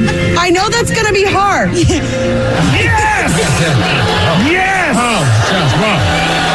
Katie got booed. Katie got booed. Okay, first time in 6 seasons. Woo! It's also tough because it's Idol, so somebody kind of has to be in the mean one. Like Simon Cowell used to do it all the time. But Simon Cowell, honestly, like I've read stories where it's like he was never that mean. He just kind of they were like this. It's how it's set up with him and Paula Abdul and Welcome to Hollywood, Dog. Randy Jackson. Right. Yes. It just worked out that he was kind of the meaner one. So, Simon Cowell's smart enough. He's like, oh, I'll just run with it and be the mean. I'll play the heel. Absolutely. But Katy Perry's not really known for being mean. I will, if it makes Katy Perry feel better, she annoys me anyway. It doesn't matter. And look, this is just me. Certain people you vibe with, certain people you don't. For whatever reason, I don't know why. She just bugs me for whatever reason. So it's like, hey, I'm glad they made you the heel because I already don't like you. And the thing is, run with it. It doesn't matter. Look, Simon Cowell, right? Everyone, quote unquote, hated him. Now everyone loves him because, as it is perceived, he's the one guy that's going to be honest. Correct. But Simon Cowell, like, he did all that stuff behind the scenes, but he was known for Idol. Katy Perry has a wholly totally different image. If she goes on tour, you're not going to buy tickets if you don't like her. Right. Because she's playing the heel. Right. So she can't really fulfill that role because she's got to keep her main brand and image going of like, I'm Katy Perry. Everybody loves me. I make cool pop songs. And the truth that we didn't know who Simon Cowell was before American Idol. So it did not matter how he rolled onto the scene. It's just, okay, that's who this guy is. Right, like ask one of us to go on American Idol. I'm a pretty nice dude. I will tear people apart. Well, you sound terrible, right? And it doesn't matter. It's fine, right? Yeah, I wouldn't care. What are your credentials? Nothing. I just hate you people. I can't sing, but I know what I like, and I don't like you. Yeah, I don't know a lot about music. I know yours sucks. If I could sing, I would not want your voice. How about that? You know what they don't need in Hollywood? More waiters. Next. Oh, damn. Damn. Oh, damn. Oh, I'd be sitting at home writing these. I just came up with that one. Jeez, Liz, all those guys working, trying to get through there. Right. Kick him in the shin. Oh man! Netflix, the crackdown has begun. I like this. Have you gotten your scolding from Netflix yet? They started rolling out their new crackdown on password sharing in the U.S. yesterday. So anyone using your account better live with you because they're charging another $7.99 for them living outside your home to use your account. Premium subscribers can add up to 2 non-household members, while standard plan subscribers can only add 1. As a question, I don't know if you know the answer to this. What would be the difference if I got premium? Or is premium just the idea that I can have 2 people outside of my household doing it? Correct. Okay. That's my understanding. So I have college kids. That's what you're saying. Your kids are both in college now. Like I don't know if Miles did it, but I'm sure when one of your daughters was in college, he was like, "Here, you can use my password." Totally. And there are 4. All the kids' names are up there. Yeah, I got the same thing. So you pick this thing based on what shows these people watch, right? So, and there was also a cutoff. So there were times where I'm sitting at home getting real stoned. I'm like, I'm going to watch this show tonight. And I get onto Netflix. It's like, you have 2 subscribers, my kids, watching this, and you can't get on. Yeah. Because they limited it to 2 or maybe whatever the number was. It was above the number. You know, it's true in my house. And I call my kid, I'm like, what are you doing? She's like, nothing. I'm like, are you just watching random Netflix? She's like, oh, you're just running during a party. I'm like, shut it off. Like, I want to watch a show. Sorry, Dad. If you open my Netflix account, it has my wife's name. It has my son's name. It has my daughter's name. I'm guest. That's funny. I've only ever set my program, like mine. Yeah. I don't even know if it has my name. I think it just has my email on there. Yeah. And then the next one is just kids, because that was the other option when I got it. I'm literally guest. But what the funny thing is, if you go through what they recommend, guest gets recommended what guest would like. Everyone else has a name. They got a face profile, whatever, all this stuff. I'm like, I don't need all that crap. As long as I'm guest and you guys are not guest, they have determined guest likes the kinds of shows that I like. I'm cool with it. Well, I had a buddy, he let some people borrow it, right? His password is he didn't care. Sure. But the problem is he just got busy and he didn't watch Netflix for like a couple of months. But when he came back, the other people had been watching it. So like his recommendations and everything had completely changed. Oh, yeah. Because he was just a single dude, and the people he led it to were a couple, a male and a female. So she had watched a lot of shows that he had zero interest in. Real Housewives of, like, what? Or would have ever watched. Right. He's like, how do I undo this? I'm like, you're going to have to start watching a lot more Netflix. A lot of other shows. So, Chen, I lost internet access the other day. My router went down, right? All right. So it just kind of destroyed everything that I had that was on my Wi-Fi. So I got to reset all these things and just kind of re-log in, whatever. And the new one that kept popping into my neighborhood, I've got to figure out who this is. Because, it says, like, the name of your Wi-Fi. Oh, yeah. And you click on it. The top one was Susan. why did you leave me? So when I went in, I had to redo like my YouTube and all that stuff. All right. Netflix. The top thing kept popping up. Are you Susan? Why did you leave me? Like, I got to find this neighbor. Bizarre. I always say some of them are funny. Whenever somebody comes over, like, what is it? Like, it's Go Terps. Yeah. What's your other one? Go Terps. One below that. Right. Below that, seizure salad. Yeah. You still need to know the passwords. Let's see. Series finale of The Flash. It's 8 p.m. on the CW. If you watch that one, the prank panel, 9 p.m. on ABC. That's Eric Andre, Johnny Knoxville. Oh, yeah. If you like Mayans FC, turn on FX tonight. That's a 2-hour 5th season premiere. Thank you, Ted. We appreciate your listening to The Men's Room. The Men's Room returns with Miles and Thrill. Now, let's see what's happening in the real world. All right, here we go. Authorities foil inmate's plan of escaping from a Florida jail and returning to his castle in France. Meanwhile, landlord sets his building on fire while blaring, "We didn't start the fire. Now everyone dance." Apparently, selling brass knuckles to Californians cost Walmart $500,000 in cash. Florida man shows up naked at home showing off his pelvic rash. And an inmate tunnels into a neighboring cell to just stab the guy. It is time for your headlines. Now, it's time to hit the headlines. Here's my cop. All right, our top story, we got to Fort Lauderdale, Florida, where a woman managed to outdo herself, if you can believe that. She was arrested last month after officers arrived on the scene of a drunk driving accident. They found the woman in control of the vehicle with 3 young children in the car, and she was taken into custody on a handful of charges. Fast forward to this month, where officers responded to reports of another drunk driving accident, finding the same woman in the car, this time with 7 children inside. Few of which weren't restrained with car seats or seat belts or anything at all. She's been taken back into custody and faces even more charges. Okay, well, keep her ass in jail this time. Right. That's all. Good work. In other news, the fun continues. We go a little down the way to Deltona, Florida, where police responded to a call about a crash. They arrived on the scene to find a car that had crashed into and severed in half a local utility pole, but the driver was not in the car. This lined up with a call less than an hour later of an attempted burglary by a naked man. They got to the scene and were able to apprehend the nude individual, where he admitted that the car was his. His story did change then and went on a wild ride, changing from being stolen to him suffering from seizures and can't remember things, all leading up to his arrest for DUI. He faces other charges as well. Jesus, man. If you're gonna lie to the cops, take one story and stick to it. That's all. They already know you're lying. At least stick to the lie. Right. Man, you sound like a mob boss. Or like a cop cleaning up something. All right, stick to one. Here's one story, stick to it. If there's one thing that I hate more than rule breakers, Ted, it's incompetence. All right. Walmart has reached a settlement with the state of California after third-party sellers managed to get illegal weapons through their site.